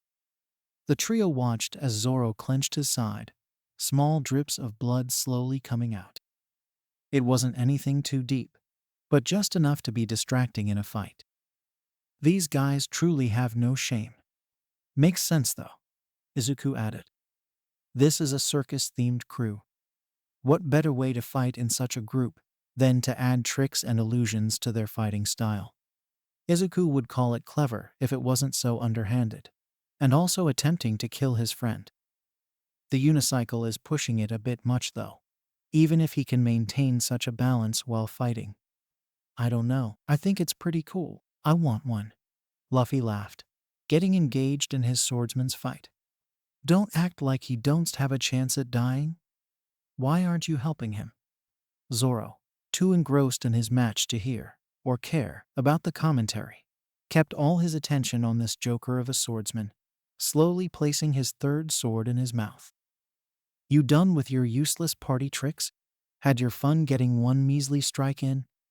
Zoro stood proudly, ignoring the bleeding and the dizziness. Because I refuse to fall to a clown like you. Now let me show you what superior swordsmanship looks like. Fool, you've made a grave misjudgment. Kabaji's veins were emboldened as he sweated, half angry and half nervous at the same time. You call me a clown when your 3-sword style belongs in an act all on its own. I won't be mocked again. Too bad. My swords aim to be the world's greatest, so I refuse to lose to any opponent who dare call themselves a swordsman. He gripped his injury before standing straight, using sheer will to prevent himself from acknowledging the pain. I won't allow myself to lose even once, because if I yield to someone like you even with these minimal injuries, then I don't have a very bright future now, do I? A strong resolve. So that's what drives you. Impressive. But only one of us has made out Mark. The clownish swords smugly bragged. Shut up. I'm tired. Zoro kept his head down, only showing shadow across his face, which only added to his demon-esque title. Giving up already? I am so tired of looking at your damn sideshow. Enveloped in anger, the cyclist dropped his theatrical act and gripped his blade. Sorry to disappoint you, but you'll regret it when I show you my true swordsmanship, Buggy smirked, believing in now possible outcome where his comrade would lose to some rookie pirate. Dai Roranoa Zoro, he charged in, aiming for his head. Zoro, in all of this, didn't move a single inch. Whether it was from the pain or stubbornness, he resolved to stand his ground and end the fight right here and now. He crossed his arms, a single sword in each of them as he held the third in his mouth, bending down slightly as his charging foe came closer and closer, making him, in the eyes of his adversary and spectators, resemble a demonic bull, eagerly waiting to be let loose onto the world and cause havoc. His foe, in the brief window of time he had to use his window of opportunity, hesitated for a slight moment, unable to see anything but a complete monster as he attempted to strike, and sadly for him, that hesitation was all that was needed for Zoro to win the fight. Onigiri.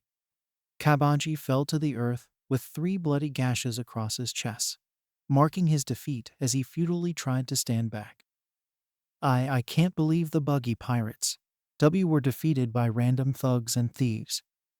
He gasped, before fainting into the land of unconsciousness. We're not thugs and thieves, we're pirates. Zoro, still in his striking position, proclaimed as loudly as Luffy, before falling to the ground himself. Luffy, I think I should take a nap now. Wait, Zoro, hold on, Izuku called out, checking out the wound on his friend's now bloody torso. Nami, can you? Izuku checked for the red head, only to find her, as well as the old man's body, gone. Huh, she left already? She said something boring about not being able to watch the fight, so she grabbed the old guy and took off. Something about treasure or whatever. Luffy chuckled as Izuku sighed, probably more aware of the story behind that than Luffy was. Think you can patch Zoro up while I kick Big Nose's ass? Oh, sure. Izuku scrambled through every pouch his costume had. Being able to find a whole roll of bandages Recovery Girl had insisted on him carrying around at all times, knowing full well that the problem child was going to need it sooner rather than later. I can cover him. You take care of the rest, Captain. Captain. So you're what's in charge of this band of halfwits? Buggy scoffed, as if he heard a bad joke. I'd laugh if I didn't think you were pathetic.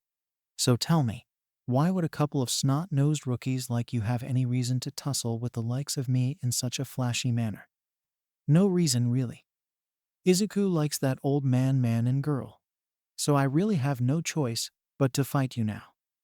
How could anyone fight for something so stupid for such a stupid reason?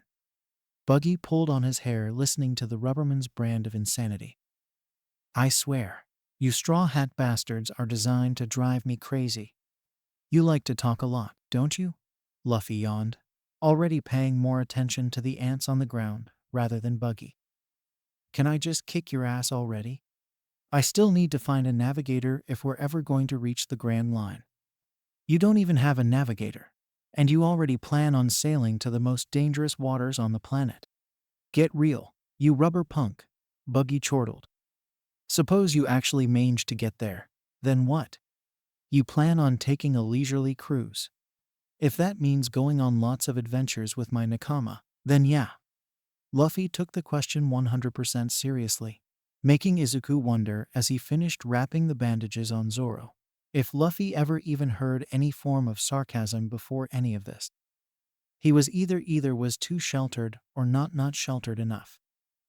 We'll get to explore the world, and eventually, we'll find One Piece, and I'll become the king of the pirates.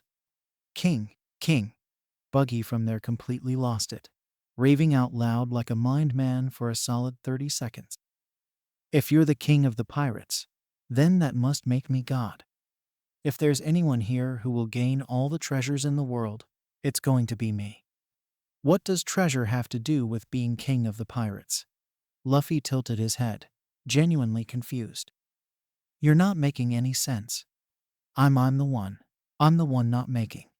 Do you even listen to yourself speak? Are you physically incapable of knowing what comes out of your mouth? Buggy fumed. I swear, it's like that damn red hair Shanks is right in front of me. Shanks? For once, Izuku saw what appeared to be a hint of fear at the mention of this man. He vaguely recalled hearing the name Shanks once or twice on the boat whenever Luffy talked about his home, but he didn't pay too much attention to it at the time. It was almost scary to see some of the energy get zapped out of the peppy teen. You know Shanks? Where is he? So, you do know him? That explains why your hat looks so familiar. We were on the same ship, and he wore that damn thing every day. Buggy held his hands behind his back as Izuku slowly got back up and stayed a few feet behind Luffy, keeping a lookout for any more trickery.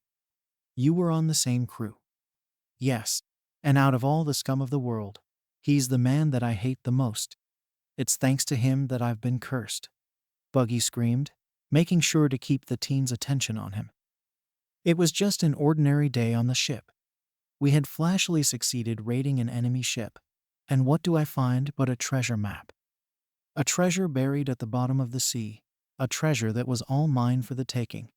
With that, and the devil fruit I had snuck away, I was on my way to glory, fame, wealth beyond my wildest dreams. But before I could leave, that damn red hair snuck up on me, forcing me to hide the fruit in my mouth and swallow it. You hid it in your mouth? Izuku had to interrupt, because that was something he doubted even Luffy would do probably. You couldn't have tucked it in your shirt or something. Shut up. That's not the point. He made me swallow that fruit and lose that map. I even almost drowned for all my troubles. If he wasn't there, I wouldn't even had a need to destroy this town. So it's all his fault. So what you're saying is that Shanks saved your life. Luffy immediately concluded while picking his ear. He saved my life too. So I guess we both owe him for that. I owe him shit. Buggy rose from the air, lifting the top half of his body and floating, and Izuku had to bite his own tongue to prevent himself from muttering. He was reminded of Class 1B's Setsuna's lizard tail splitter quirk, though unfortunately, the information on her quirk was a bit vague, only able to briefly recall what it was from what little he's seen of it during the Wild Pussycats training camp. On that day, I swore that if I couldn't gather treasure on the seas, I would find and claim all the riches on land. Buggy raised his hands, the left one carrying 3 knives between his fingers, the other one completely missing. And thanks to my chop powers, I can do that, as well as get rid of anyone who gets in my way. Chop cannon. Luffy, get down. Izuku dove into Luffy's direction, seeing Buggy's missing appendage flying towards the back of Luffy's head, supposedly getting them both to safety by merely a hair. Separate. The incoming hand split apart into 3 sections, each carrying 1 knife cutting into 3 different areas. Both Luffy and Izuku were driven into the pile of rubble, each on of them having a bloody gash on their right cheeks, though Luffy seemed to be more upset about this than anything else so far. You bastard. What? Was I supposed to play fair and go easy on you? Did you not want me to carve your face? Or are you mad I managed to cut your friend? Luffy took his hat off his head, something Izuku knew for a fact he never seen the young captain do, and stared angrily on it, and stared at the very source of his anger. A single knife torn right in the middle of the straw hat, leaving a gaping hole on the very top of it. You broke Shanks' hat. This hat is the only treasure I have. That worn piece of horse food is what you consider treasure. Get real. Treasure is any and all things shiny. The more you have of it, the more your greatness reflects upon you. And if that's the only thing you consider valuable, then you'll never be worth much to anybody in this world. I don't care what you think, or what anybody sees as valuable. Shanks trusted me to give that hat back to him, and I intend to keep my promise." Izuku couldn't help but admire his captain's passion and vigor. He knew Luffy valued that hat more than most people would, but from his tone of voice, it almost sounded like Luffy would die just to keep that hat in top condition. All that drive, all that ambition, for just a simple article of clothing. Izuku actually started to feel a little bad, knowing if he had half the conviction Luffy had in his younger days, maybe he wouldn't have felt sorry for himself for so long before All Might came along. He's a greater man than you'll ever be, and you don't deserve to call yourself his comrade. Luffy crashed himself into Buggy's body, and the clown was helpless to escape, even as he tried to separate his head from his body, getting sent down the moment he was hit. "Don't you get it? I'm going to be the king of the pirates, so I'll badmouth whoever I want." Luffy ignored his rants and went of the face, pulling Buggy's face as far as it could go. "Which means I will kill anyone who annoys me. Chop chop festival." Buggy's body seemingly exploded into a million pieces, each piece of him flying around like a swarm of bees, batting and hitting him in every direction. This is the power of the chop chop fruit. I can split and separate any part of my body, and throw them around however I see fit. No fist can touch me and no blade can cut me. Something I doubt your rubber body is immune to. Once again, Hiz pulled out his seemingly endless supply of knives and aimed them right at the Straw Hat teen. "Try to bounce back from cold still through your chest, rubber bow." Crunch. The moment he would have thrown his knives, his head, hand, and every bit of flesh he split up fell like a fish on land, constant flopping on the ground as it feebly tried to escape its fate. "Huh," he stopped. Luffy scratched his head. "How'd that happen?" He turned to his friend, and his eyes widened. "Ooh." Izuku, as Buggy was distracted by trying to kill Luffy, noticed two things about Buggy whenever he used his powers. One, he winced whenever he was hit, regardless if the body part was attached to him.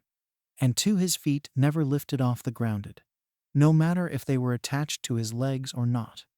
Two things he was able to prove by lifting his leg and kicking Buggy in the one place no man alive would ever want to be hit.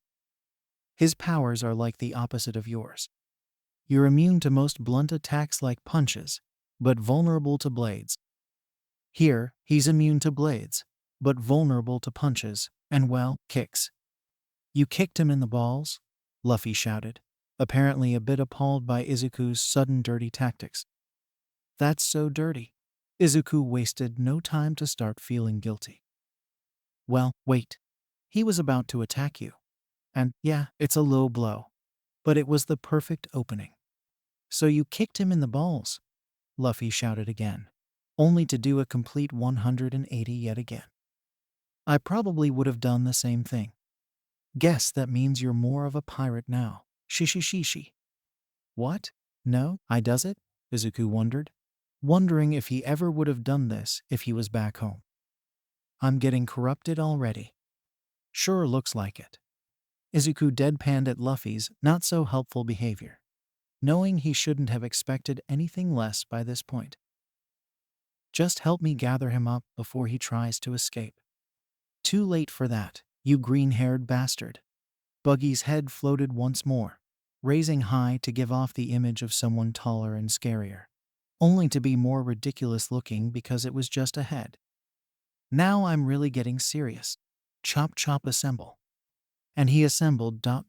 into some sort of gnome creature, because by the time he built himself together, only his neck, hands, and feet gathered, leaving him no bigger than a newborn baby, and about as deadly as one too.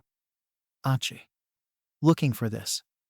From the sidelines, Nami showed up, with the rope she had from earlier in one arm, and two big sacks of gold and treasure in the other, triumphantly holding herself high, as she stepped on the mangled mess of Buggy's flesh and bones, tied up together like the world's largest sushi roll. "You have terrific taste in treasure. I'll be holding on to it, since you won't be needing it where you're going. My parts, my treasure." "Thanks," Luffy yelled out to Nami, before throwing his arms behind him. stretching them out into the sky before letting throw them back, his palms at the forefront, ready to pulverize the little gremlin. See ya, Buggy. This isn't over, Straw Hat. Gum Gum Bazooka. Buggy was soon rocketed into the air, flying into the clouds until there wasn't a single sign of him at all, completely disappearing from the thin air. Yahoo! I won. Nami and Izuku stood back, just a little, each for a different reason. While Nami was hesitant to approach a pirate she initially thought of as hopelessly idiotic and dangerous. And really, the fight didn't do much to sway her opinion. She had to pause at the good he did, whether or not that was intentional. Izuku, on the other hand, watched the end of the fight in awe, feeling good and accomplished. For a second, it felt like he was back home, doing his duty and being a hero. He tilted his head down for a moment, and caught eye of his captain's ragged headpiece. Oh, your hat. Izuku picked it up for him, handing it over with a tint of guilt. Sorry. I know how much it meant to you. Luffy didn't respond right away for once, silently holding the straw hat in his hands, looing over the damage, before sighing and placing it back on his head like nothing happened. It's all right. I can still wear it. Besides, we got rid of the clown, so I'm satisfied for now. I can fix it, you know. Nami, catching the two off guard, spoke up. Even to herself, she didn't know quite why she decided to help. I overheard what you said about your hat. Does it really mean that much to you? Of course it does. Luffy's answer was automatic. Nothing in the world means more to me than this straw hat. I can patch it up. Then we'll be even. Nami shouted, trying to distance herself from the lanky Morin as much as possible. But something inside her refused to let that be the end of it. And when her attention turned to the hero in training, she conjured up a reason why. But we're not even, are we? Look, Nami, you really don't have to.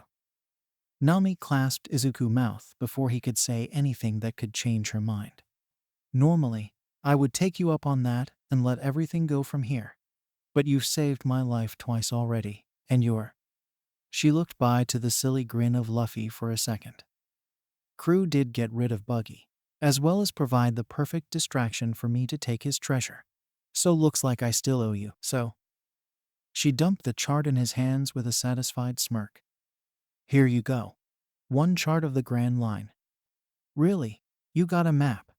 Luffy snatched it and begun prematurely celebrating. Finally, we can actually reach our destination. Never minding the fact we still don't have a navigator to read it. Izuku's eyes twitched, wondering if Nami was thinking what he thought she was thinking. Wait, are you going to come with us? Well, you guys are strong, so that's definitely going to come in handy later. Nami adopted a playful look, pretending to mull it over when in fact she had already made up her mind. Fine. Since you clearly need me, I'll get you to the Grand Line. Wait, you're telling me you want to be the navigator for my crew? Luffy cheered. All right, I should throw you off the ship more often. Hold it. I never agreed to join. Pirates are scum, and I'd never join one, even if my life depended on it. Nami snapped, getting into her scary mode, with sharp teen and venomous eyes that someone conveyed more death glares than Bakugo. But I am open to an alliance. She held out her hand, which Luffy immediately accepted. Just know that I don't trust you, and that if your friend wasn't such a selfless moron, I wouldn't even consider this. Okay, sounds good to me. Luffy shrugged off, only focusing on the good of that sentence, or being completely ignorant of anything else, and went to the still sleeping form of Zoro. Hey Zoro, wake up. He slapped his head, getting a few groans out of him in response. We finally got a navigator and a map. We can go to the Grand Line now. Huh? Half awake, the former bounty hunter swerved his eyes towards their newest crewmate and stared intensely for about 10 seconds, making the girl sweat in fear that he would attack her at the moment he suspect any form of foul play. You sure, Captain? We did just meet her and know nothing about her. I sure. She's Izuku's friend, so she has to be good. Zoro stared again, only to plant his hand on his face, too tired to really care to think about it too hard. Well, if you decide it, there's nothing we can do about it. Izuku and Nami, meanwhile, were a bit more concerned at what they just saw, not sure if this was super logical or the most insane form of reasoning they've ever witnessed. These guys can't be for real, can they? Nami's eyes twitched. No one can just decide to do anything just because of a good feeling, right? He gave her a sheepish shrug. Right. Forgot who I was talking to for a second, Mr. Hero. It does make sense, in a childish sort of way. He offered the best explanation he could provide. I mean, are we friends? Because I'd prefer if we were. Nami put a finger on her chin. With the way her life has turned out, she didn't even have time to think about friends. Having short-term allies was tough enough without having to worry about backstabbing, but a genuine friend.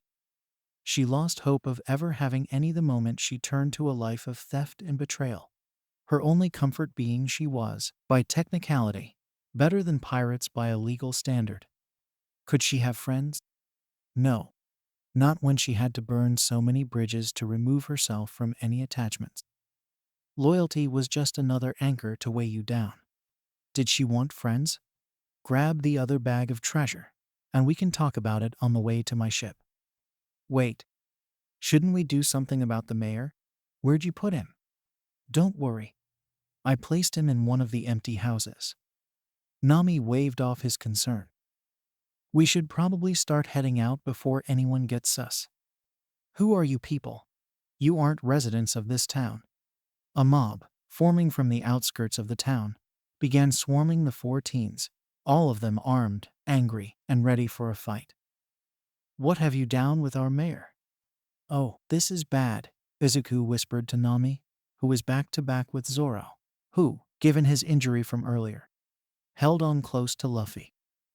A mob angry like this isn't going to listen to us, no matter how we explain ourselves, and we can't just fight them. Just keep calm. We'll just tell them the old man fell asleep, and we got him to bed. Are you talking about the old guy whose ass I had to kick? Luffy, not aware that conversation was meant to be private, blurted out for everyone around them to hear. You didn't have to say it like that, you moron. How dare you? What business do you have hurting our devoted and beloved mayor?